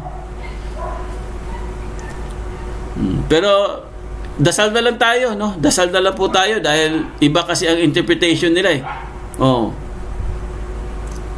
Iba ang interpretation ng mga mga puti. Ayaw kasi nila ng mga ganyan, yung mga biro-biro eh, no? Pagdating po sa mga patay-patay, ayaw nila ng ganyan. Sa atin lang po yan gumagana, pero pagdating sa kanila guys, iba na kaagad yung translation nila, iba na yung interpretation nila. Sabi ni Kitty, pure bisdak daw. Mga bisdak. Bisayandak ko ba? Basta mag-pray na lang po tayo guys, no? Prayers na lang po natin. Kasi ganun talaga eh. Wala na tayong magawa dyan. Hindi naman natin pwedeng trabaho din kasi ng mga prosecutor yan. Wala naman tayong magawa din dyan. Ang tanong lang naman talaga dyan, magkano? Ana mo na Hello Kitty, lahi ba? Ilang pananaw ba? Akala kasi nila sa mga Bisaya guys, palagi tayong nagagalit, parang ganun. Feeling nila parang, kasi nga, gahi mong guta musulti, diba? Gahi ang mga words ba?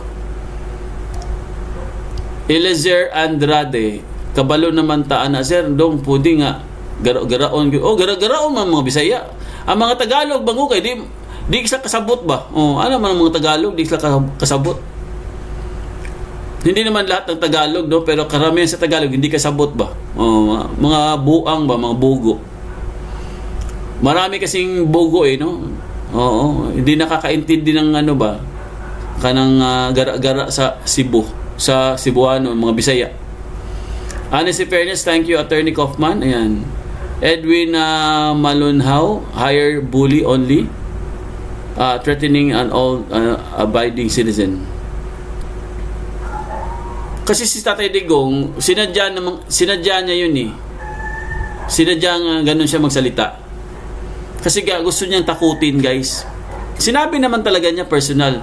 Gusto niyang takutin yung mga masasamang elemento. Kasi kailangan mo daw takutin eh. Sabi nga niya, mga kaibigan, pag hindi ka handang mamatay, hindi ka pwedeng maging presidente. Kaya kailangan handa kang mamatay at handa kang alam niyo na yung ibig sabihin nun. Si Tatay Digong nagsabi niyan.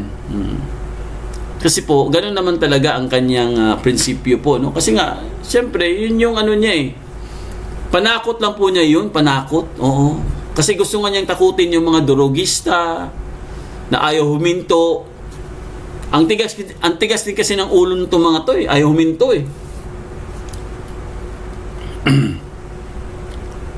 Sabi ni Lokiti, tanawa si Delima og Trillanes, moto dayo na unsay story. Di ba? Kung anong sasabihin ni Tatay Digong, ito namang si Trillanes sa si Delima, nako, naniniwala agad ang mga buang.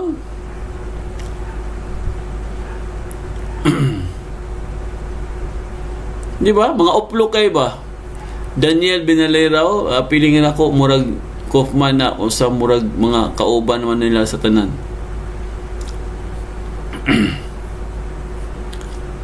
Kasi kaya yung mga yan, magkakaibigan lang kasi yung mga yan. Kaya ang tawag niya, my friend. Kasi magkakaibigan lang yung mga yan eh. Ang mga lawyers, guys, magkakaibigan lang yan, oo. Mga mag-classmates sila, tapos nagkakalaban-laban sila. Kaya palagi nilang sinasabi niya, my friend. Kasi nga, ganun naman talaga ang mga lawyers. Isang ano lang kasi ang mga lawyers eh. Edwin Malunhaw, PRD only bully, only to threat the law, abiding citizens.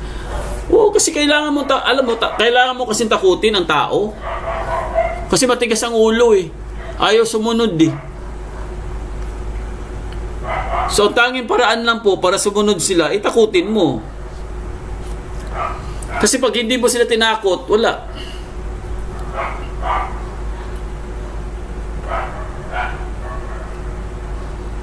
So mga kaibigan, magkita-kita po tayo bukas ha. Sa lahat po na subscribe sa amin, maraming salamat po. Sa mga hindi pa po na subscribe, please subscribe, comment, like at pag-hit notification bell para updated kayo sa aming mga bagong videos. ADF 2.0 po aming FB page.